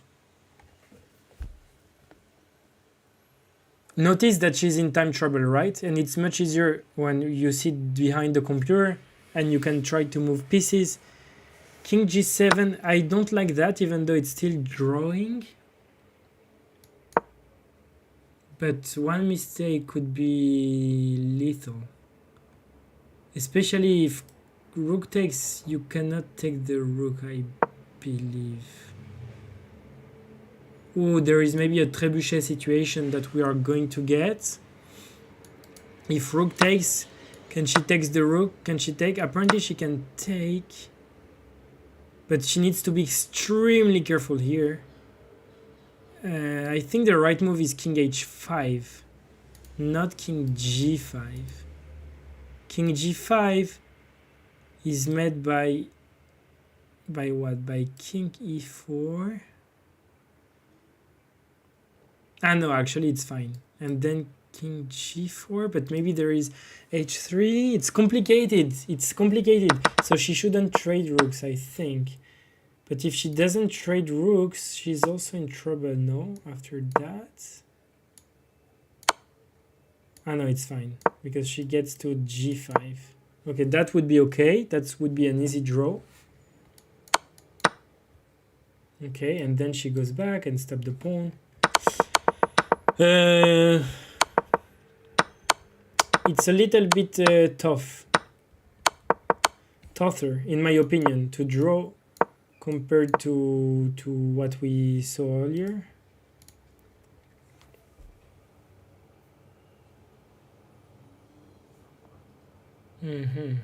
Okay, it's her opponent to play. Most likely a draw, but I didn't see if she has only moves. I didn't look, but it's complicated. You'll win the pawn back because the opponent can only defend it via e4 and not e5. Exactly, yes. King g7, big energy, yes. King g7 is very ambitious. You believe in your king. I would have tried to keep the rook on the 4th rank to try to keep it as active as possible. Like this, you know, like here, king a3, and here. So here, if he wants to win a pawn, no problem. We said with the king, but then you have the lateral checks. Ah, there is also that I missed. Maybe it's not so easy as I thought. I missed that. So maybe actually I confused. It's not as easy as I thought. Let's go back to the game. He's considering a few moves. Maybe taking with the rook, she's also calculating what happens if I take his rook. Is it a draw? So that's also an interesting situation I would like to try to figure out. I think king g5 is fine.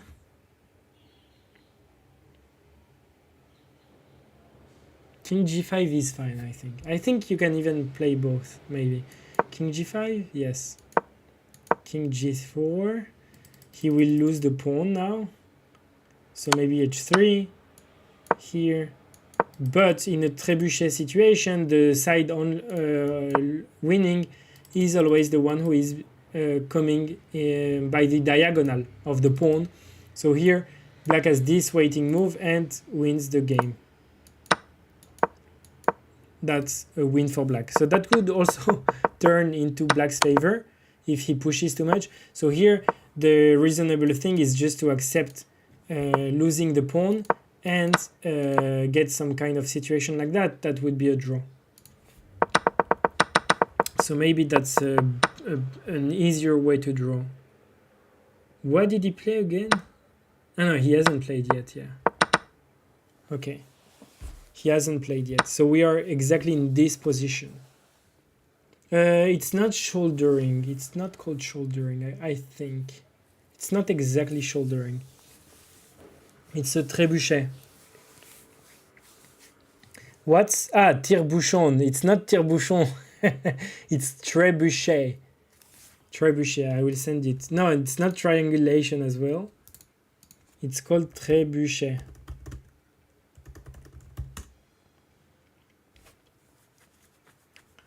Trebuchet. Actually, it comes from French. Okay, she goes for it. We are going for it. King takes. Nice. She's showing her endgame understanding. King g5. He's going to lose the pawn after... the only move is king e4, but then king g4. Wait, he could lose the game if he messes up with the trebuchet situation that we just saw. Like, for instance, play here. Okay, that's what he does. King g4 now. King g4 to win the pawn. And h3 is dangerous for white. Because black is the one behind the pawn in the trebuchet situation. So black is only playing for a win after, not white. So we're in this situation, right? Oh, no, not yet. Not yet. But here there are not many choices. We can feel he was a little bit frustrated. He made a small face, a small smirk, I don't know how you call it, with his face. Now if he plays h3, it can only be dangerous for him. Only be dangerous for him. She would never lose that normally. Normally, even h4, she just take, and she's the one who has more territory here. So...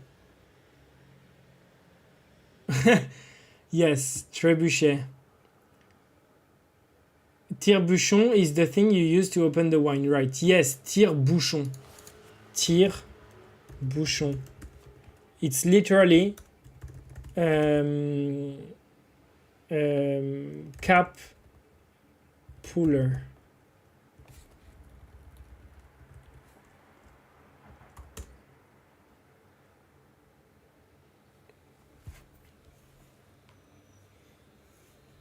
Exactly. Trebuchet is the thing used in the Middle Age that used to, like a catapult, exactly. But I don't know why we call it so much trebuchet. It's a little bit weird. Yeah. I mean, I can see the resemblance, but not exactly explain it. Why we call it a trebuchet situation. He should have been frustrated millions of times before reaching endgame, yeah. It's a draw. It's a dead draw now. Now, I don't see black losing in any scenario. That's the good thing. That's very good because now now she cannot lose. She can only win or draw. Even though she's down a pawn. Isn't that crazy? Chess is insane. You can be down pawns and play for a win. I mean, down material in an endgame. She doesn't have a passed pawn, but she's playing for a win. Why? Because of her king position. So actually king g7, king h6 was a great plan Maybe it was the easier draw. I was suggesting something else, but actually it was harder to draw. She found a better plan, I think. Congrats to her. I admit my... Oh, he's moving there? What the hell? Ah, okay, I think he asked for a draw. And I think they will agree. I think she will agree to a draw. I think he asked for a draw. That's what I understood. And she smiled a bit like she's relieved. She can eat and play for the win, but she will never win. Because the moment she goes away, he also goes. And he can always distract her king. So they agree to a draw. Ah, no. Wait, what? They didn't shake hands. She said no, I think. She said she will continue playing. H4. He can make mistakes. He needs to still have a little bit of focus. I think king g4. But he can also play the opposition. Like, okay, king g4. I think just king e4 draws. Ah, no, maybe not. Wait, he needs to be focused. Okay, king e6. Wait. F5, no? F5? Ah, H5. She will have to take. She will have to take. Otherwise, she will be behind the pawn. Okay, H5 is a draw. Cool. It's a draw, guys. And she takes and he takes and it's a draw and now she knows it. Dead draw. Okay, she takes and she is not really happy about the result, I guess, given her face. But given what she played earlier, she should be happy because at some points in the game she was in a really tough position. Let's do a quick recap. Here the position was perfectly fine, here as well. Maybe rook c8 slightly inaccurate, maybe castle should be the choice. Short castle was too late, giving e5 a shot. She will need to maybe work on that, the Greek gift sacrifice that was possible in that position because of the bishop, the knight, the queen that can also jump to g4 or d3, and also very important, that knight that could join the attack. That was part of it. She can put the kings on. Yes, exactly. Perfect. And she found great moves. She found amazing moves even. C takes d4, resolving the tension. It's funny because 2 games earlier she didn't want to do it and she pushed, and now she did it and it was good. Because also she had before she put the queen back. Here it was a bit more positional and she started to get a bit more in trouble. But she managed to survive. Here that was good. Here she was a little bit in trouble because, like, even though it seems like the position is equal, she was in trouble here because of the pawn, which is a weakness. The knight is not doing anything. The rook is not active. There are back rank checkmates. A lot of things are going on. And here, d5 was just getting into the fire. So it was not great. She should have instead... what options did she have here? Many options, actually. Many options. Some better than others, but d5 was probably not.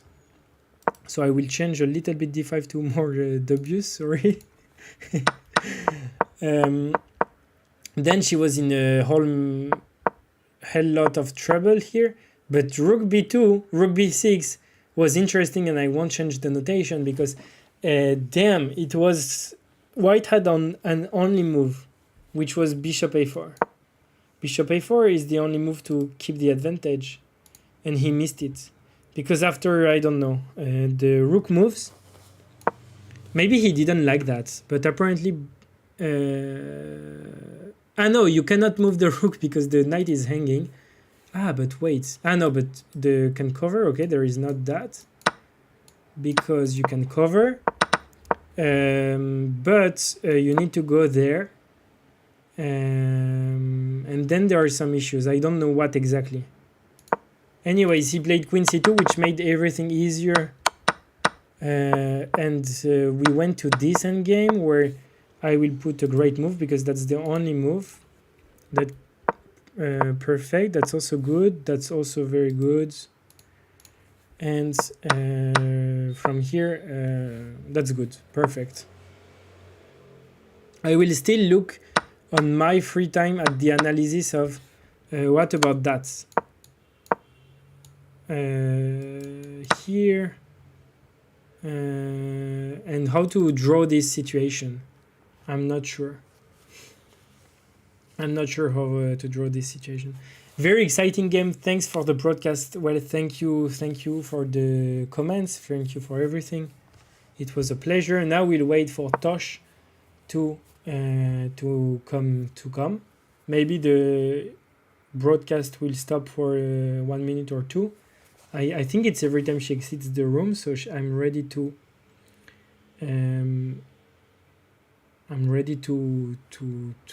hide it. And yeah.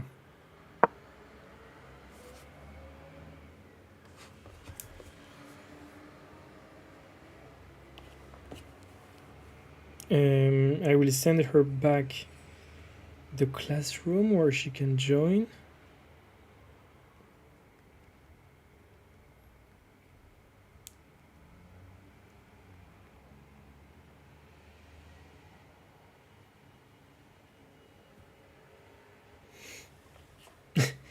It's funny to see her walking around. Okay, she's talking to some players.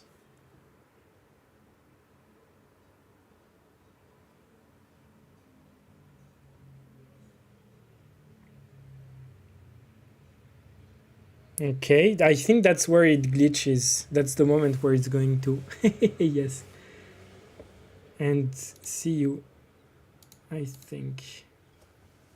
Yeah, I'm removing because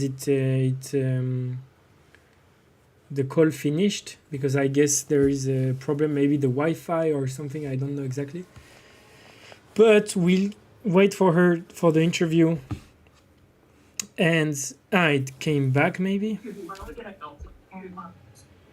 This is all we.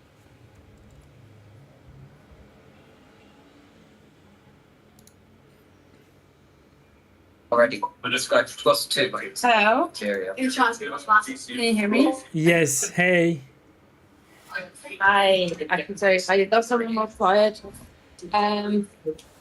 Just a quick one because I'm going to grab food in 5 minutes. Sure. But yesterday I had a problem with that stuff. Yeah, that was right. That was lazy. He could he play quickly the A3, you know, the very end. One second, I'm just trying to find a quiet spot. A3? No, A3.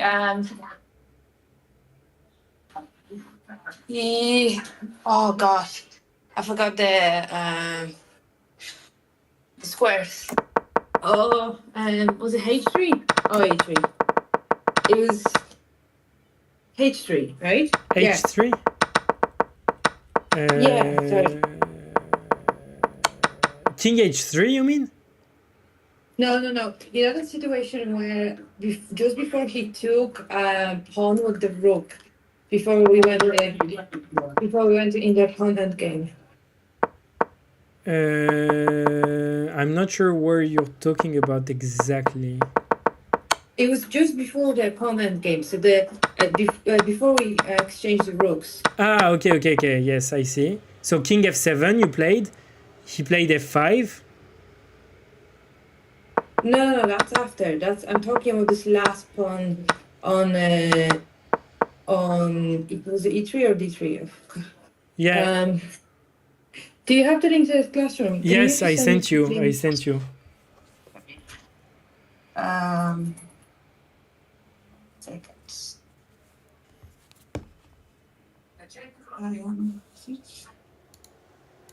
Like just before you exchange the last pair of rooks. Is it? Okay. Just before you exchange the last pair of rooks. Okay. Yeah, just give me one moment. Can you still see me, or is the camera gone now? It's a bit frozen. This link doesn't really work for me. I don't know. Okay, that's fine. Yeah, so just before we exchanged the rook. The rooks when Just before. So king f3, king f4. he played king f4. King h6 you played. Yeah, okay. And then he played rook takes e3. And you're saying, what if he played h3? h3. It's still a draw. You go What do I have to play? king h5. You have many moves. Everything draws. Okay, that's king fine. h5. You can play rook b5. You can play anything you want because you're gonna defend the 2 pawns versus 1. But I thought that I don't have the opposition or something because he blocks my square. But even if you go away with your rook and he grabs the pawn, it's still a draw because it's you are 1 pawn down, but you're gonna draw this apparently. Yeah, and there was this moment when I took on b2. Yeah. Yeah, on b2, and before that, because I play quite quickly, could I play knight on g4? Knight g4 before rook takes b2. Yes. Yes, it's possible. It's the second best, but no, it's possible as well. Yeah. Although I thought that was way better because you try them with the fork. Exactly, but he just defends rook 1 to d2, and it's pretty much the same. Yeah. Did I miss any? I didn't have any winning situations, did I? No, but you were losing in a few moves. You were losing, and he didn't find the winning move. Where? A few times. Sorry. Oh god. Yeah. So first, when you that's what I'm castled, saying. I always play till the end. It doesn't matter how bad the position is. You need to fight, and Exactly. I was just trying different things, but it worked. So, you know. there was one time it was not easy to spot. It was when you castled. It was a blunder. He was winning because he had kind of a Greek gift sacrifice. Oh, yes. Yes. I didn't know that. Yeah. Okay. But it was very complicated, very, very complicated. Okay, but so he skipped. Then the other second thing is you got into trouble when you lost the pawn on b4. Yeah. And when you push d5, pushing d5 got you a lot in trouble. Oh, I thought that this is my savior because I thought I'm going to... No, it was the opposite. It was the move that put you in trouble. Okay, well, somehow I managed to... But, yeah, besides that, it was good. For example, after when he played queen c2, it was a blunder. He had a way to win. But okay, you exchange everything. And knight e4 is the only move to draw. The only move. And was that already... And one day he took the knight and I had the pawn on e4, but not defended yet. It's fine. That's already a draw, right? Yes, it's already a draw. Like, even if you lose the pawn, it's a draw because all the pawns are on the same side and you're down a pawn, but it's fine. Okay, cool. But, doesn't matter if it works, it works. I have to go now because I need to grab food quickly. And thank you so much for the commentary. How was everything? Good, everything worked perfectly. This time, no issues. All the chats in the same place. Everything was perfect. Thank you. Did YouTube work this time? Yes, I think so. Yes. Oh God, yes. Do we get 4 viewers? I didn't check the number of viewers, but I answered them if they were talking. Nice. No, sorry, I was stressing out before the game, panicking with this shrinky. Yes, I'm so sorry. Because we have to like check out from the rooms as well. Okay, so thank you so much. Thank and you. guys, see you in 1 hour. The rest of you. Thank you, with Tosh. on round 5. Good So- luck. Good luck. Be strong. Okay, bye. Bye bye. See you. All right, guys, that's it for today. Cool. She's a good fighter. Like, she's fighting until the end. Resignation is not an option. I really like that. I will try to apply it more to my games. I mean, I'm not someone who resign as well, but it's a good thing that she mentions it again. I will try to think it. So good job. She managed to draw while she had a difficult position a few times, and you can find her again in the next game in about 1 hour, I believe. Thank you guys for being with me for this whole time. It was a great pleasure. I had fun. We discussed many things, whether it was chess related or not chess. I hope you learned something with me, and that it was also very pleasant to watch Tosh game. We wish her good luck for the next game, and see you next time. Bye bye. See you.